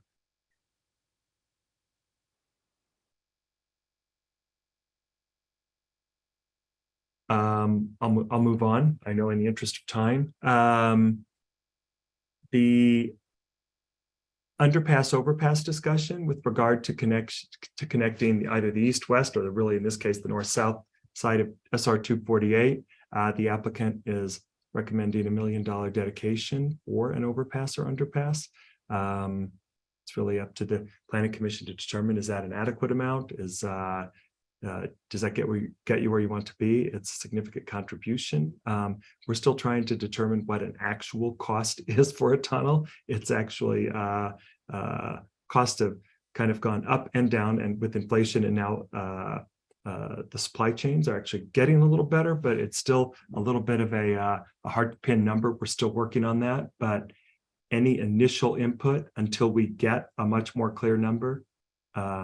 Any thoughts from commissioners? I don't think there's any way in the world you can do an underpass in a way that you can get UDOT to approve it for anywhere near that number. And so while I appreciate the substantial amount, I think we're really, if the intention is the developer will put up $1 million and the town will put up the rest, I think we really need to understand the cost before we commit to anything like this, because for all we know, this could be a $5 million project. And so what I'm understanding as a developer, we don't have to give anything. I want to be cautious that this isn't us buying off the planning commission. We would love an underpass, overpass, but we would love more connectivity. I would love my son and daughter to ride their bike across a stoplight at Hideout and do trails. I'm not sure that the residents want an underpass and overpass, but connectivity, I think safe connectivity is what they want. As far as what we contribute, there is a point where you need density to make money as a developer. And what we've come up with is that we can contribute $1 million to the city and get this done and not go broke with the density that we're given. If it's more than $1 million, then we need to go back and add more density. So you can use the $1 million however you want. You could use it for a water shortage that you may have. You could use it for connectivity. You could use it for, I feel like that's what the planning commission should look at is what are we going to use these funds that this developer has said will, with the density we're giving them, they will allocate to help the city thrive. So we're not saying we want to pay, or we as developers need to pay for an underpass and overpass. We're saying as developers, we want our city to thrive and our community to be safe. And we're offering it towards that. But if that's not what you guys want it towards, that's great. But if it is a different amount, we need to change our density to Sure, make the because number 5A work. says $1 million to be dedicated for the construction of an underpass, overpass. If And what you're Thomas saying wrote is, that. We didn't write that. That I was know. not I our think offer. she's Our offer was offering, to co-invest. it sounds like they're offering the monies for just dedication to the town, it sounds like. right, and that's wonderful. That is a wonderful, generous offering. And as long as it's not required to be, to be built for an overpass, underpass, if it turns out that it's $6 million and it can be used for other things, then I think we're all on the same page. That's fabulous. And so other things you guys should know is that we're offering it when we're making money. So we offered it at 100 certificate of occupancies, because on day, you actually in a development, you're leaning into money. The moment we start to make money, we want to help our city thrive. So if there can be something in there that it's paid at the point we get it, that's the whole essence of it. So hopefully that makes sense. But we are on a team to help our city when we get money. And the whole thing is this master development agreement. I agree with you. If it's not allocated to something that the city doesn't want, or may not want, may be great.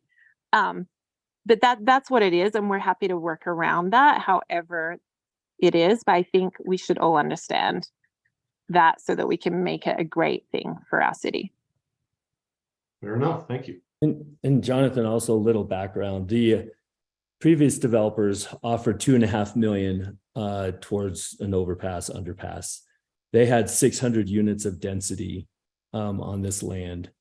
So we took and said, hey, we are cutting down the density drastically. We only have 40% of the density that prior developers actually had already approved by this committee. It was moved on to town council. So we're at 40%. And 40% of 2.5 million is how we came up with this number. I want to also talk to, you asked about residents and neighbors. We've had the calls with Golden Eagle residences. They're the ones most directly impacted by this.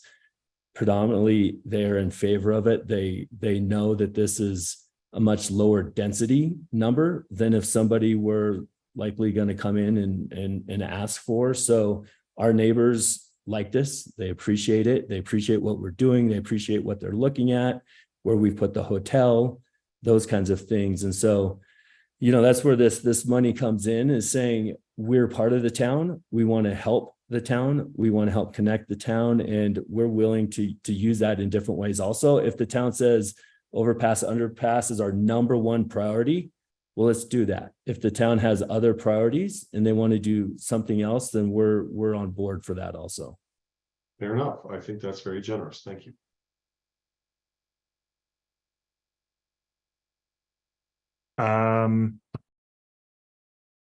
Number 7 is the allowance for us. If you scroll down a little bit, Alicia, the allowance for a swimming pool, bathhouse to be located in some of the residential districts. That could be an allowance that is incorporated into the MDA. I think the rationale for that is, while we don't typically allow that kind of a public entity, that kind of public bathhouse, public swimming pool in the districts, is because it's generally residential, neighborhood residential, right? This would have more of a resort component, and so there is some logic in that allowance. Any thoughts or input there? Any real concerns about that kind of allowance?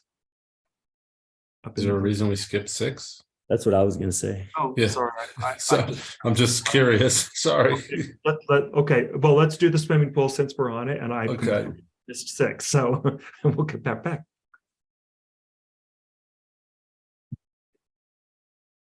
Okay, really, I mean, this is really just a use we can incorporate through some MDA language. But again, if you guys have thoughts or concerns, please send it our way. Short-term rentals. Let's go back to number 6. Certainly, we have had 2 planning commission meetings where we've gone through the short-term rental overlay ordinance. We're going to bring it back to you next month, having publicly noticed it to everybody in the community, because it does impact every property within the community. It has the potential to. Again, the proposed short-term rental overlay ordinance that we're going to bring back will help address potential allowances in Bloom and potentially other areas in the community. The short-term rental overlay ordinance has different conditions and criteria that would allow short-term rentals, not in existing neighborhoods, et cetera. We'll have to come up with the specific definitions. We have now incorporated them. We'll bring that back to you. But the ordinance that we'll bring back does not have any geography associated with it. It would be something that a development, an applicant has to come in and apply for, just like any zoning does, any zoning designation or any zoning district. And so they would have to, Jenny and Ryan would have to come back and apply for that. That is something they do intend to do. So if this gets put into place, the short-term rental overlay, they will apply for that as an overlay for this resort development. If the short-term rental ordinance does not come to fruition, that will, I suspect, I'll let Jenny and Ryan speak to this. I suspect it would change the composition of the Bloom development pretty significantly. It would go more toward a residential development. Couple quick questions. One, do they need a short-term rental allowance for the hotel? No, hotels are commercial properties and they're allowed to have short-term uses. That is correct. So this would be for the casitas and the townhomes and the other residential structures. Okay. Thanks for clarifying. And Ryan, quick question. When you spoke with the people from Soaring Hawk, I'm assuming that you told them you wanted to have short-term rentals? Golden Eagle. Yes. Yes. We have talked to a lot of Soaring Hawk residences also. They're not as directly impacted. No. I'm sorry. I get Golden Eagle and Soaring Hawk mixed up. I'm sorry. I meant Golden Eagle. That's okay, but the reason I went with it is they're both that are on that side of the highway and probably most impacted. So yes, we talked to them at length about nightly rentals, and they were favorable to nightly rentals. Their big thing was they don't want this to be an Airbnb, people throwing Budweiser parties and it just being mayhem. That was really the big concern. And as we walked them through the type of development, the price point that we want to hit, the type of clientele that we're attracting, they had a lot of great things to say about that. They felt comfortable. They love the lower density kind of in the back bowl where that's in their view. And so, yes, honestly, at first they were apprehensive, but as we talked through our plan for this, they definitely were okay with it. Okay, thanx. Yeah. But I thought from the last meeting that you wanted the nightly rental thing just for the casitas, but I might have misunderstood. So now you want it for casitas and the townhomes and the single family homes, or what's the limit? Is there any limitation in here? So the plan has been for everything. It's very possible that the casitas say could be part of a hotel, right? Like they could be under the same ownership. They could be luxury residences. So could the townhomes be part of a larger development like that. So that's why we'd like to keep that there. Also, it's flexibility for owners. Most of the owners are not looking to rent their units out 300 days a year. Most owners would like, say, 5 weeks out of a year to help, with the taxes and carrying costs and utilities and things like that. That's why you see the numbers that we put in the pro forma as far as our income from the townhomes and the single family homes is much lower than the casitas and the hotel. And I just like to answer that too, Peter. This is a resort development, not a residential development, which is how we've been proposing it from the start. Resort development is different in how you build things. So the townhomes, if it's a residential, you'd build 3 bedrooms with lots of storage. They could be second homes. Resort development would be maybe 4 bedrooms and less storage. So it's more a second home type clientele that's coming there versus coming to live there full and retire there. Along with that, it's an ecosystem. So the hotel, the way we attracted them is because this is a resort development. So BlackRock is building their building now. It's going to have a 700-person event conference venue. That's going to be ready in 10 to 12 months. And they're going to need places for C-level all the way through to the vendor, people working these conferences. And so what Bloom offers is a C-level can stay in the house. Some of their SVPs could stay at the casitas. It offers a whole ecosystem, and the hotel loves that ecosystem. And that's a huge reason why they bought into our vision as well. So it's the resort community also helps people who have land here and a building. So there's a big need for short-term rentals for people building in Tuhei, for people building in Golden Eagle.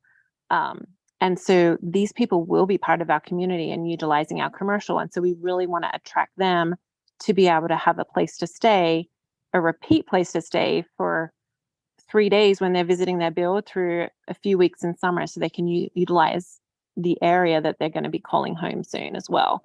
And so over the next 5 to 7 years, we believe there's going to be a big demand for these type of short-term rentals. And we'd love our town to benefit from that and offer a solution that helps us all as residents with the revenue that short-term rentals brings in on sales tax. You raised an interesting thing, because on the casitas, you're saying that those might now be part of the hotel? So the way a casita resort works, this is one owner. So it's one tax parcel. These are not being broken up into other things. As Ryan and I are thinking about doing it, we would be running it as a resort. So we would actually, it's like a hotel. You have one manager, you have your staff that's cleaning them. Even though it might go on Airbnb for marketing, it's not a single person owner for these casitas. Now, what we found that's really interesting is hotels have flags, and we've had a lot of interest from these high-end flags that are looking for these types of resorts to put their branding on. And so as an owner of the casita resort, you partner with a hotel brand and you pay them a fee for marketing, which is would be amazing for the town to have one of these very high-end brands as the flag for the casitas. So it's just as we've kept stepping forward and we're now having these conversations, the word hotel is actually, in your brain, you think of it as a building, but this is a 50-room hotel. It's just over landscape. It's right. That's why there's a mini restaurant.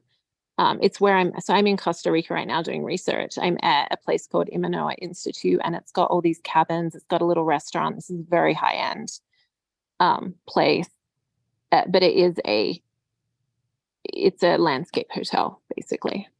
And, you know, that comment was leaving the option open. So for instance, I had a long call with the owner of Auberge up at Blue Sky. Those are going right now for $4,000 a night.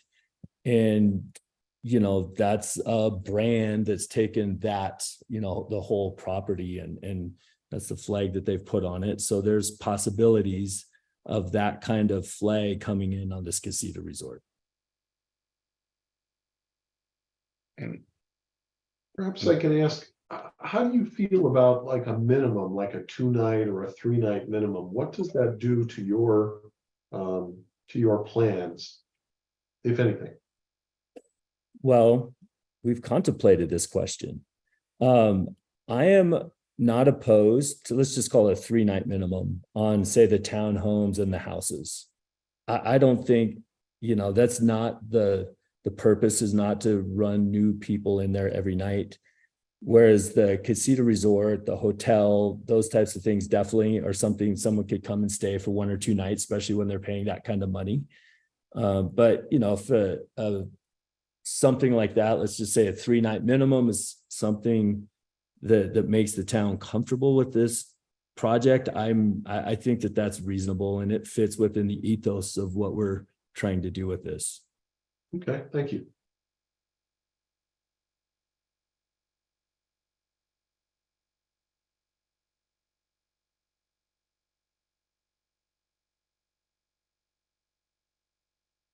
All right.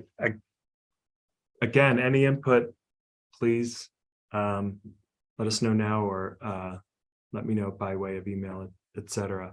I think the only other issue that was outstanding, or at least that was on our list at this point for the MDA discussion, was road maintenance. And I think our understanding at this point is that essentially an HOA, yep, this is number 8, there you go, that an HOA would be created and the roads would be private and maintained by the HOA.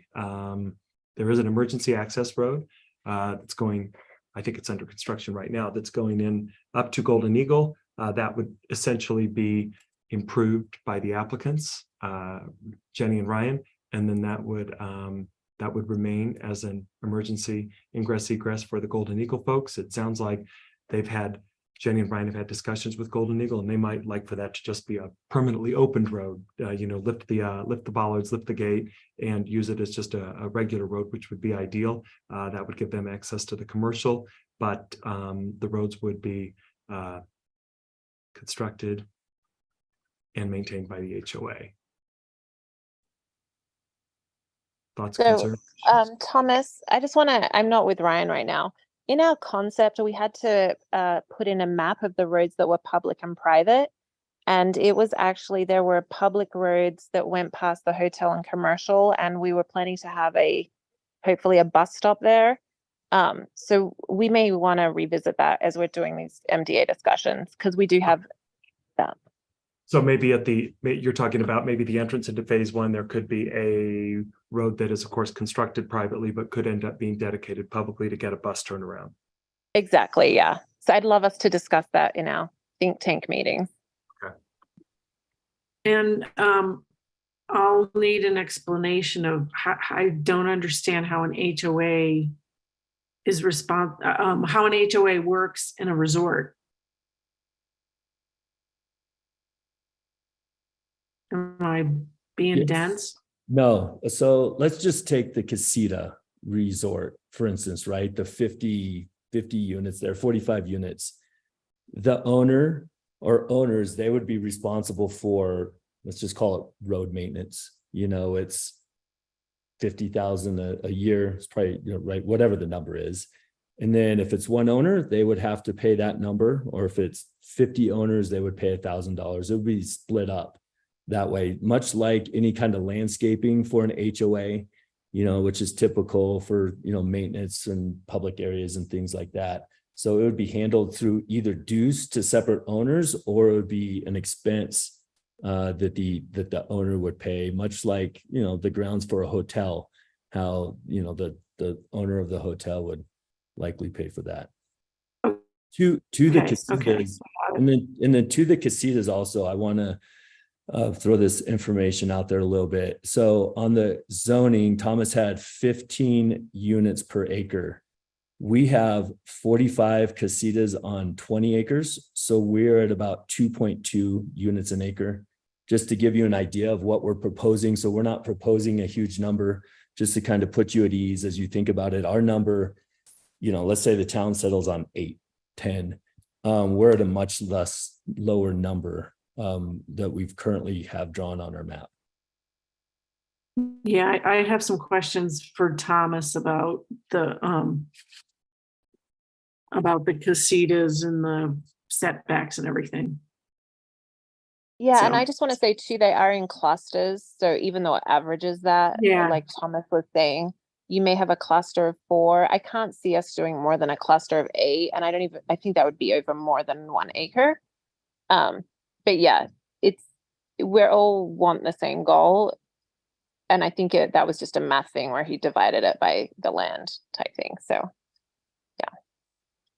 Yeah, I was just utilizing the minimum lot size and then putting that into 1 acre. So the maximum density. Again, I think that lowering that, there is some merit to lowering that. I think people tend to have concerns about density, me included. And so I think that makes sense. I think what we want to make sure that we think about when we look at it, and Glynis, you and I could walk through it in detail, but to make sure that each casita sits on its own lot, that it has enough space around it, but it doesn't have too much requirement around it where it eats into the open space that would not be touched or used, right? We want to make sure that we're allowed, that we can protect the native vegetation. So you and I'd be more than happy to sit down with you and walk through that, because I want to make sure that we're getting that right. Two sets of eyes are better than one.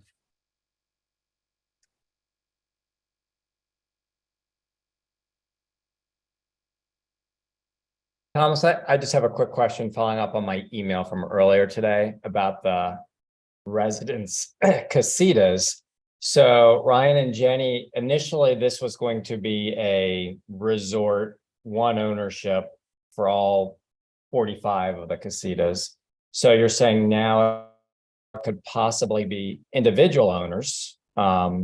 So that's my first question to you. And then if it is, Thomas, do we have to do some type of differentiation now then?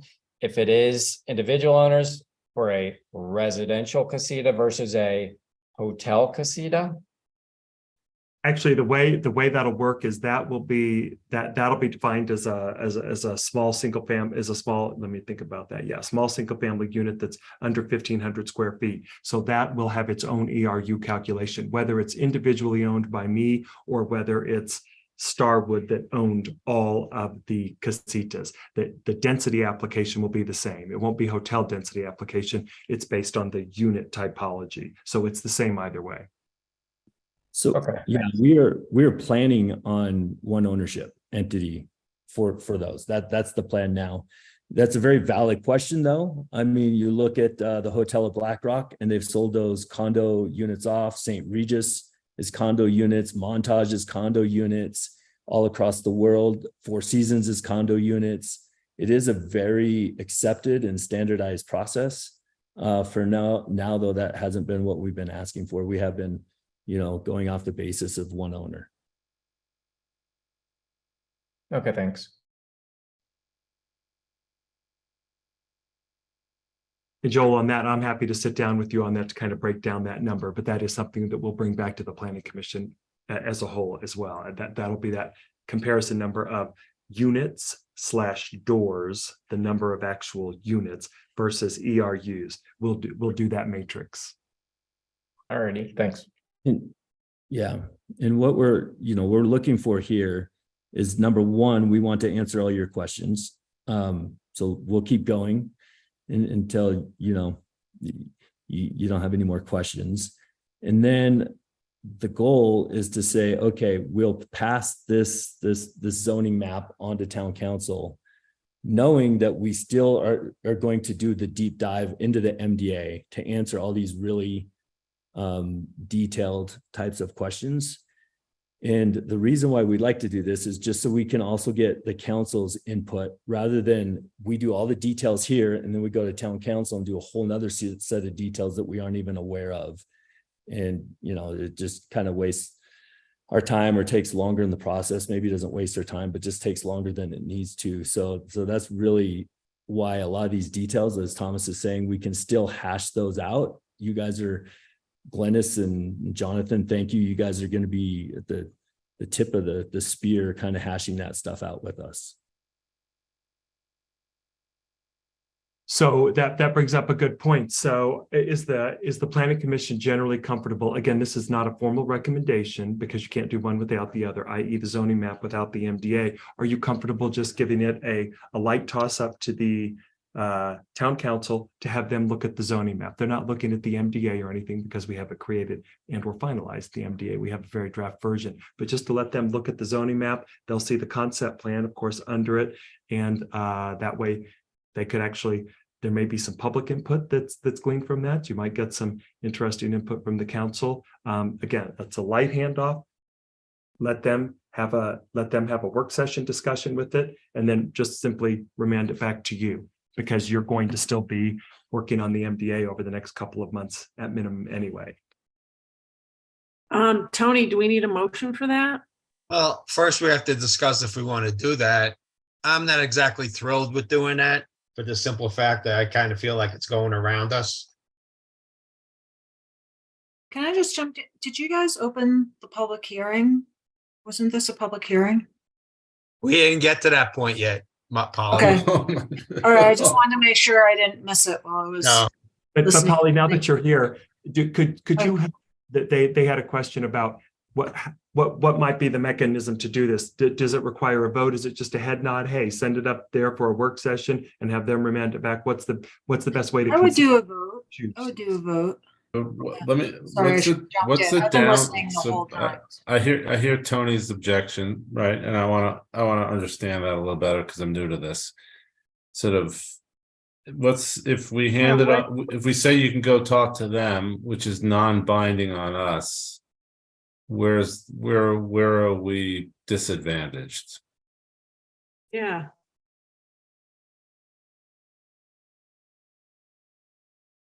Here's my point is, so you go talk to the town council, they make recommendations that we haven't discussed or haven't brought up. You come back to us and said, this is what we want, and then what are you gonna do if we say, no, we don't want that in there? We have to, you're the final say. Yeah, so basically you wasted your time and the town council's time. So our I reason mean, for to this, me, I'd rather get it settled with us, because with the town council can override anything we have eventually agree to, so they can make the changes then and there. yeah, so see let's fit. tell you our reason for asking this, because usually you do zoning and MDA together, and people have told us it's quicker not to ask for this. We have a hotel partner that, although they want this site, they are looking at other ski resort towns for their first site. If one of those resort towns come on, they're also looking at another location in Park City, that if this takes too long, they're ready to go. They're ready to start digging. They haven't heard that the town wants a hotel. So we basically need them to hear that. Yeah. We need to put zoning in front of You know the what, town. Jen? Then with all due respect, you could have had them come on to the conversation tonight and we could have told them, yeah, we want the hotel. The planning They commission could have heard it right wants from us. the planning commission, but we haven't been in front of the town yet. The town could say, we don't know what, they haven't even talked to us. We've written to them in March to speak to the mayor, and we have not had one communication with the mayor or anyone on the city council. We've been told we can't talk to anyone about this until you guys put us in front of them. We have silence. We don't know. We're spending all this money, hundreds of thousands, and the town council has not spoken to us. Polly has been amazing, and she said, you got to go through the process. She's helping us with the process. We sat with them. We're like, how can we do this? Polly, Thomas, and us all thought this is the great way that we can get in front of them a working session. There's no vote, and we can now do the right process to hear what the town wants and have a conversation with them. We have not had one conversation on such an important thing for our town. But And if you remember, Tony, the town council kicked the prior one back to the planning commission. And every month, a planning commissioner has to go to the town council and tell them what is going on in planning commission so that they're aware of what's going on rather than just getting something in the dark. So when we look at all those facts, it looks like, hey, this makes a lot of sense to go in front of them, educate them, get some initial feedback, come back to you guys with an initial plan that hopefully doesn't get kicked back to you in 4 months because we haven't kept everyone in the loop. Well, let me throw an idea out here, right? Because you guys very specifically talking about the hotel and Starwood, and I understand Starwood would be like, we want to know that this is viable before we really commit. So do you need to go to the town council with the global galactic plan? Or do you want to go to the town council and say, hey, we got Starwood, we want to build a hotel. Are you guys going to give us a thumbs up for a hotel? But Which that's is a a great little thing. narrow ask. Without the hotel, Peter, Ryan and I need to close on this without the hotel. So we also have timing where we need to pivot back to the 52 1-acre lots on this piece of land to close. So if we get stuck in planning commission with MDA for 2 more months, like Thomas just said, which I don't believe will happen, I believe we'll have these thinking sessions. Our MDA had very small minor things on our last meeting with Polly. we're here, we're not here to fight, we're here to work with you guys. I don't believe it's going to take that long, but maybe it'll take 2 or 3 months. If that means we can't get in front of the city until after that for our very first meeting. If we don't know what the town is going to say to us, we have a timeline on Ryan and I closing on this, and we have a timeline from the sellers where we need to start the clock on the current zoning and doing a concept plan for the current zoning, so we don't have to go through all of this. So we need to have some communication. Someone has to talk to us from the town council about this at some point, and we can't be we're stuck in planning commission right now. And so this is a way for you to allow us to get our concept in front of them. They might want the town is not going around the planning commission. The planning commission and town should be the same goals. The leader of this town needs to tell the planning commission what the goal of the town is, so you guys can make educated decisions with us. It's not going around. I don't see why you guys would. Jenny, think. we know what the goal of the planning commission for the town council for the town is. That's in the master plan. Well, can I ask you a couple of details, Jenny? Sorry. Tony, I'll just answer that. I don't think 1 acre lots is in the best interest of the town on this piece of property. And no commercial and no hotel. And Tony, they're gonna have to wait for this casita zoning thing to come through. They're gonna have to wait for the overlay thing to come through. I think it's reasonable that they go in front of the town council and. I mean, I'm just voicing my opinion, all right? We could put it to a Right, vote. and I just People can voiced vote mine. Right. the way they want. Can I just ask you guys what your contract is right now? So you have a contract to buy the property for X dollars. I assume you put up a refundable deposit, yes or no? Non-refundable. We have Non-refundable. refundable money up for the water, for the land, for all the reports and everything that we've done. So yeah, we've got a lot of well into 6 figures. But hold on a second. You sort of pivoted Our there. contract is Well- confidential, so it's hard for us to answer something. No, but so we'll try as much as we can, Peter. let me ask you a few questions, and then you can Yeah, help for me sure. help me be helpful to you guys. Yeah, have and a just so you know, the contract. seller was on the last call, and this is public, so we have to be so I understand that. careful. Yeah. I'm respectful of that, and you tell me Thank what you. like, just like you wouldn't answer my question on the hotels the last time, and now you disclose it. So I totally get this. Thank So you. I just want to understand that you have a contract, you have a non-refundable deposit, and you have a due diligence period or whatever you call it till about when? Can you tell me that? So we so you're trying to help us with timing. I get that. Correct, So yes. we are working very closely with Alicia, Thomas, and Polly on timing and procedure. For us to make this happen without going back and asking for an extension, which they can say no to, but if they see that we're doing everything we can and it's forward progression, we're hoping that'll happen.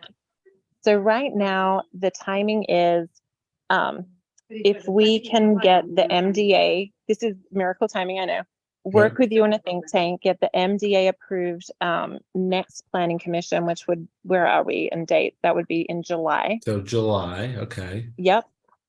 In a tandem, Thomas is going to give 10-day notice of casita zoning and short-term rental zoning. So next July, you guys hopefully will vote yes on those two, and they'll go through to the city, the town meeting. In tandem, hopefully you'll vote yes on the MDA because you've worked with us and we've got you sitting in there and we're nice and everyone's working together, hopefully. So all three of those things will get voted through at that point. Let's say it needs another meeting. So there's somewhere in between that point, miracle, and then another meeting, hopefully a yes on those three things. Hopefully the casitas and the short-term rentals goes through and they get voted in because we can't even have zoning voted unless they're approved. So they're sort of in front of everything. But it can all happen in tandem, I believe, and Polly, you can correct me if I'm wrong. So then let's say everything gets voted yes at the next planning commission, then the next town council meeting, they hopefully will vote casitas yes and short-term rentals yes. Highly likely they may need another meeting on our MDA and our zoning because they've only seen it for the first time, and we'll have some inputs that they need and we'll need to do them. And so then the next month would be August. Sorry, that would be the August. The next month would be September. And so September is the miracle date, right? Okay. Let's say October. So we're thinking somewhere September, October, November in the range is our hope on that.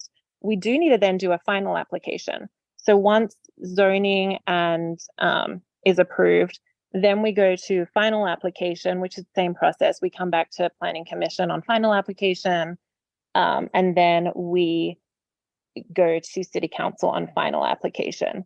Now, after all of that is when we can get the infrastructure bonds approved, and that can take some time as well. We would love to start infrastructure next spring to get the hotel in. Their goal would be winter of 2025. So in these approval processes, there could be a point where a month or two puts us off from being able to get infrastructure in next spring, and it goes another year for the hotel, which it's just timing. I know we're all trying to work miracles, but we need to be on the same team. So I really appreciate your question, because there's a lot of things being juggled and a lot of people internally at the town working very hard on this. Thomas is one of them, Polly.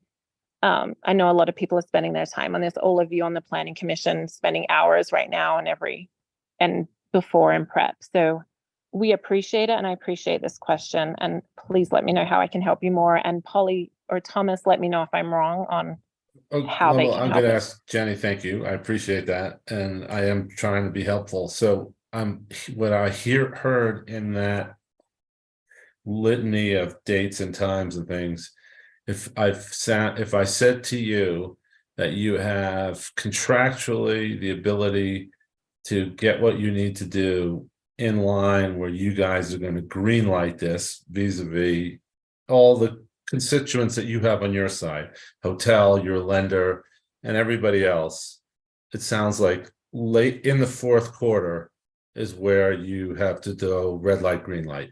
Is that an accurate assumption?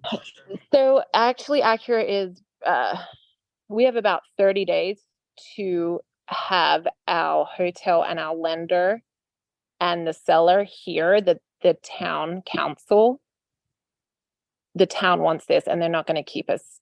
They haven't spoken to us honestly since March. We haven't spoken to them, and that makes everyone very nervous. But what means the town? Let's put a fine point on this. What means the town isn't going to object? Like, what do you need from the town?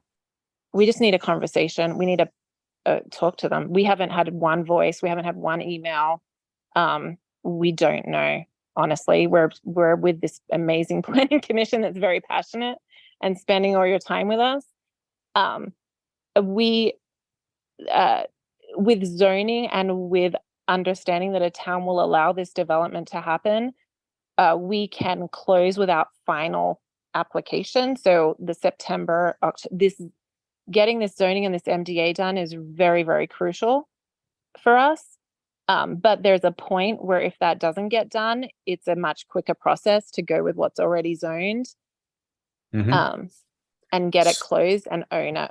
Okay, one last. So if I heard what you said and I understood what you said, then the next 30 to 45 days, your constituents on your side of the table need to feel good about the direction that this is going by understanding from the town council that they're amenable generally to this plan without any specificity. Is that accurate? I would say that's accurate. And yes, we just want to hear hear from the town council. Everyone just wants to hear. Okay, no, I get it. I'm just trying to, I appreciate this. I'm trying to get it. So put a fine point on it so everybody here understands what you guys are up against. And I appreciate this is, a Herculean task on your part, and I'm trying to be helpful. So I thank you for indulging me. I thank you too.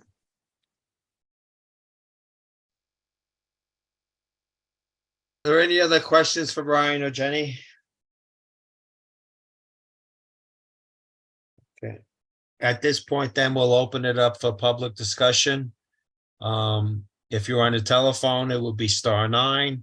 The PC will be alternate and Y, and if you're on a Mac, it's option Y.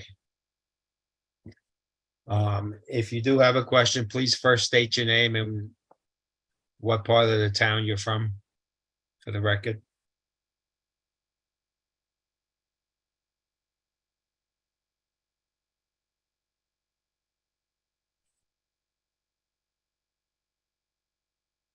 I know Carla has a question. You can go ahead if you would like, Carla. Okay, we are currently looking and working with the people of Golden Eagle for a lot, and the access road, the emergency exit road, will be very close to the lot that we're looking at. And our concern is if it's going to be an open road between both of the developments, how much extra traffic is that going to be coming through a residential neighborhood? And is that road really going to be open access to and from? Is it going to be gravel? Is it going to be paved? Yeah, I'll go ahead and answer that. So the developer of Golden Eagle right now is planning on a gravel road, merely a emergency secondary exit, in case of fire or anything like that. Our proposal is to grade it to town standards and to pave the road from Golden Eagle down through Bloom. As far as traffic, I don't see a need for people in Bloom to drive into a residential area. There's no commercial, there's, no hiking trails, things like that up there. I do feel from looking at Golden Eagle, probably over half of the residences there will use this road as their main entrance and exit, as it is much quicker than winding through Golden Eagle and the streets there. So my feeling overall is that a lot more people in Golden Eagle are going to use this road and probably create more impact on the Bloom residences than vice versa.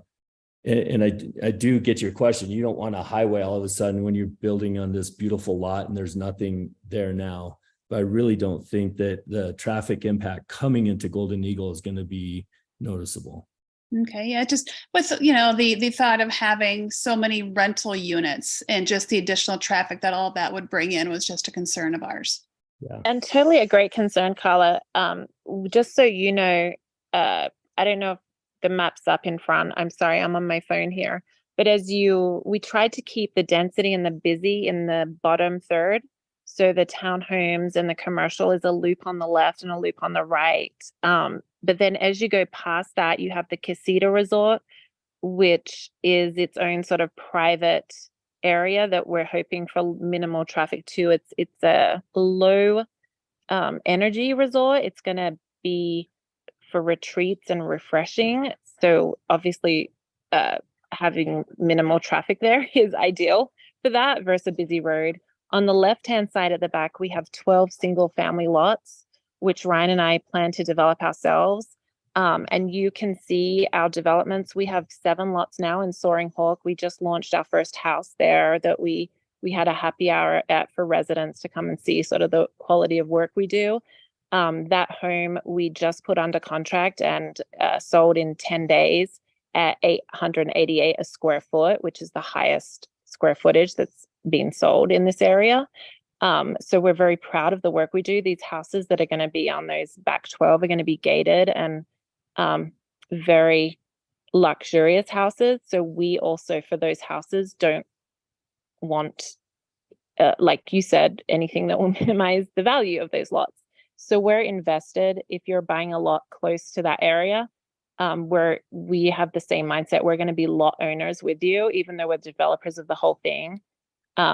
We're also invested in those lots views and those lots values and things like that. So we're happy to talk to you, meet you, show you the plan we have so you can make the right decision for you and your family. Yeah, we're very familiar. My husband and I have done, watched all the meetings, done lots of homework, and just have just a little bit, hesitation yet because we are looking at lots right by these single family homes. And I just want to make sure it's the right place. So, Fair. For sure. thank you very much. I appreciate your feedback.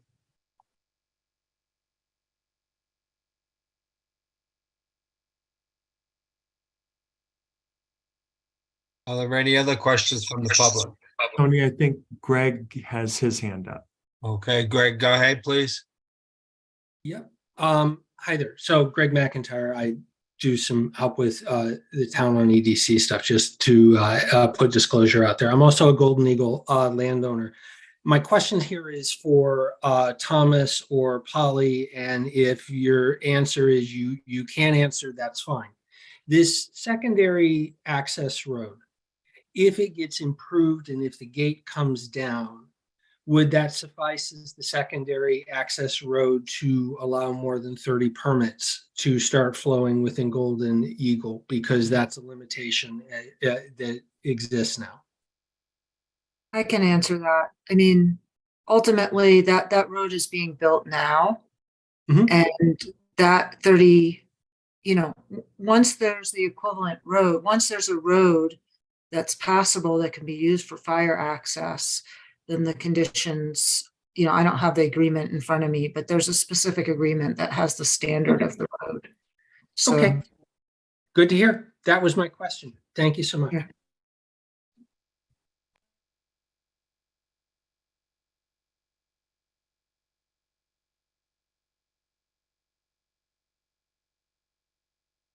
Greg, do you have a question? I think he just asked. That was just Greg. All right. So I Are think. there any other questions for from the public? I don't see any.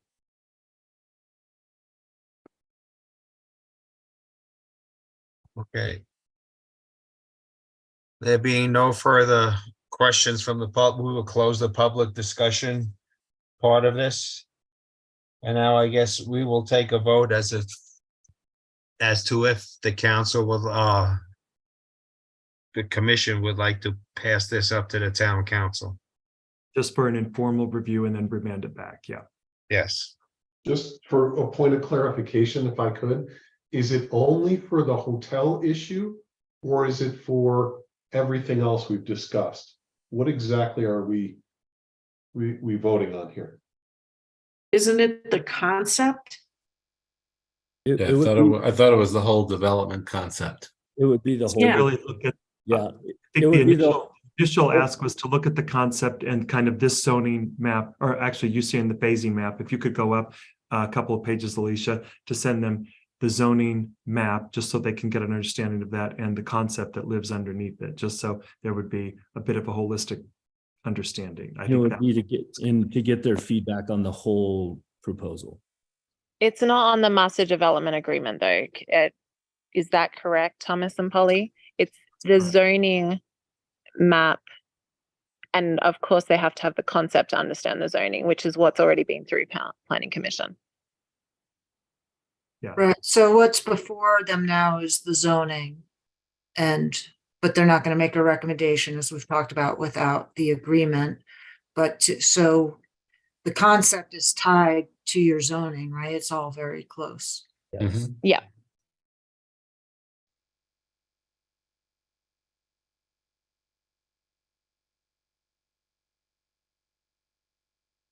Does that answer your question, Jonathan? It does. Thank you. Then I'll move that we vote to pass up an informal meeting to the town council, and then it will come back. Second that. Does anybody second that? I second it. Okay, then we'll take a vote. Glynis? Yes. Jonathan? I'm kind of struggling. I don't really like the precedent that this sets. And so I'm struggling a little bit, but I guess in the interest of expediency in this case only, I'm a very reluctant yes. Joel, Yes. Peter? Yes. All right, and Tony's a no, so it's 4-1, so it can go to the town council. Great, thank you. Yep. So what, Thank Thomas, you. what's the timing of that now? You guys are going to be on the July town council meeting? Is that accurate? We'll try to get them on the July meeting. That's correct. So the next meeting, which would be, which would end up being a week or so before your meeting. That's right. So we'll have some input from them. That you answered my question. Thank you. Okay. Polly, did you see my chat?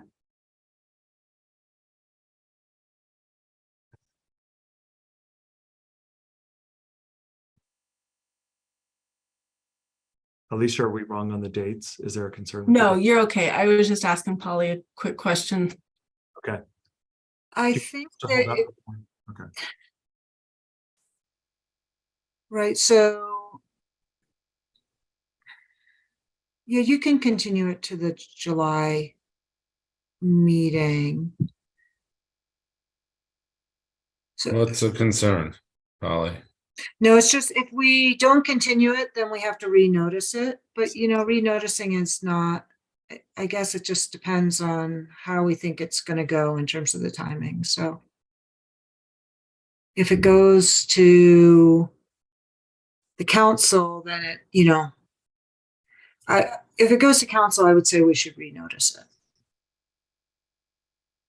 So then we don't need to continue it at this point, is what you're saying. We'll renotice 10 days prior to the next planning commission meeting. Yeah. Sorry, Alicia.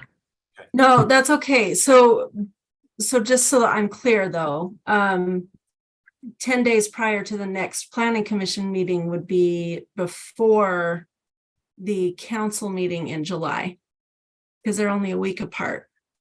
Well, but I think that the planning, if it's going to go back to the planning commission, It wouldn't be till August.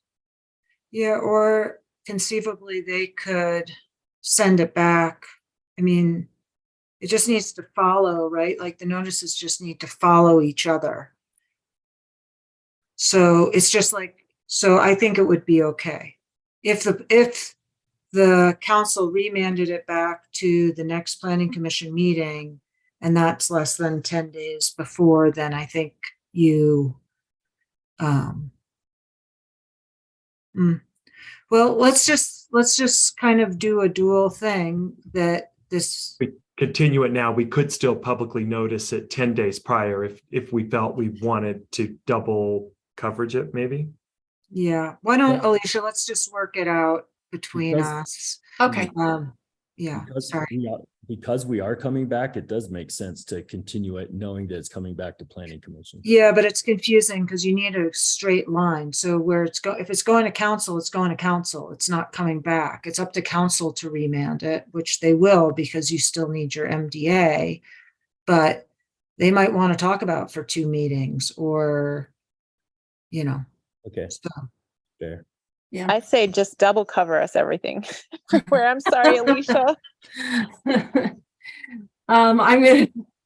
I will do whatever, you know, I mean, renoticing, Polly and I can talk about it offline. I just worry about our timing. You know, but I would just have to renotice it if we decided before the 10th. So, you know, of July. So just whatever.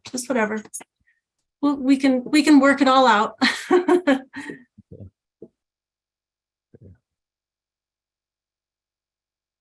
We could always move our meeting so it's 10 days after, if need be.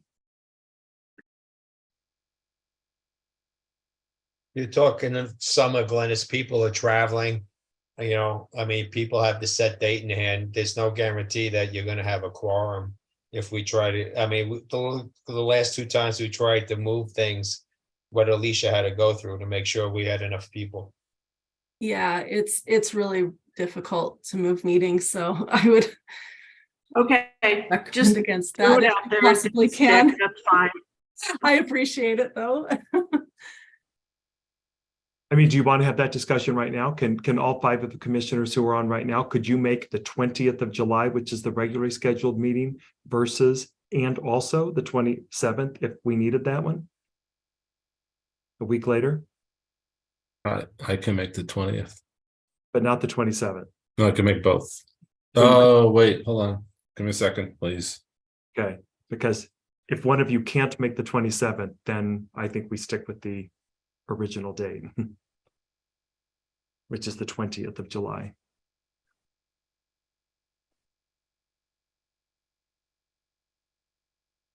I can do either. I can't make, it's Peter, I can't make the 27th. Okay. I think we stick with the 20th then, because if one of the 5 of you can't make it, we wouldn't have a quorum because we don't know about Rachel and Donna. So I think we stick with the 20th. So Polly, should we go ahead and have them continue it because we are going to discuss the MDA at the next meeting? Is that okay? Sure. Well, yeah, that you can, yep, Okay. sounds good. We need a vote for that, right? Though, Polly? Yes. But Polly, I thought you said we would have to notice it because it's going to the town council and that's not a straight line. Well, we're just I'm going to just trying to understand this. Yeah, no, it's confusing and it's kind of weird to bifurcate it. I mean, maybe there's not a straight answer, right? I'm just trying to do what's kind of the most efficient and also the most straightforward. So what Thomas was asking is that for the MDA, that portion we continue. But why don't we just keep it? I mean, the bottom line is we can always just renotice it. So Alicia, you and I will just talk offline of what the best thing to do is. Okay, all right, that works. Because then you have 2 dates and, I guess just keep both dates open and yeah. So is the plan between now and July 20th that the MDA is going to be in shape to vote on it?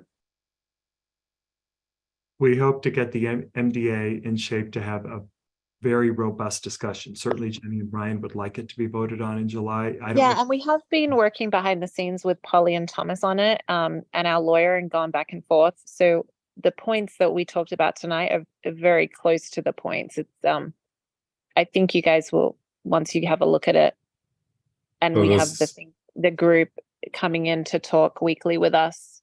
We definitely want to have that discussion at that meeting. If it gets voted on, that would be ideal for Jenny and Brian. If it gets moved to the next month, it just makes if it needs more, we want it done right. We definitely want to have that discussion on the 20th at our next meeting. So there's a working draft of it already? Yeah, we saw it. Yes. Okay. Just want to understand what's going on. Thank you. Yep.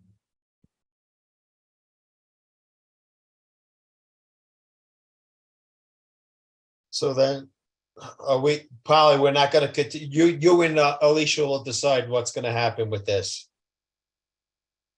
Right.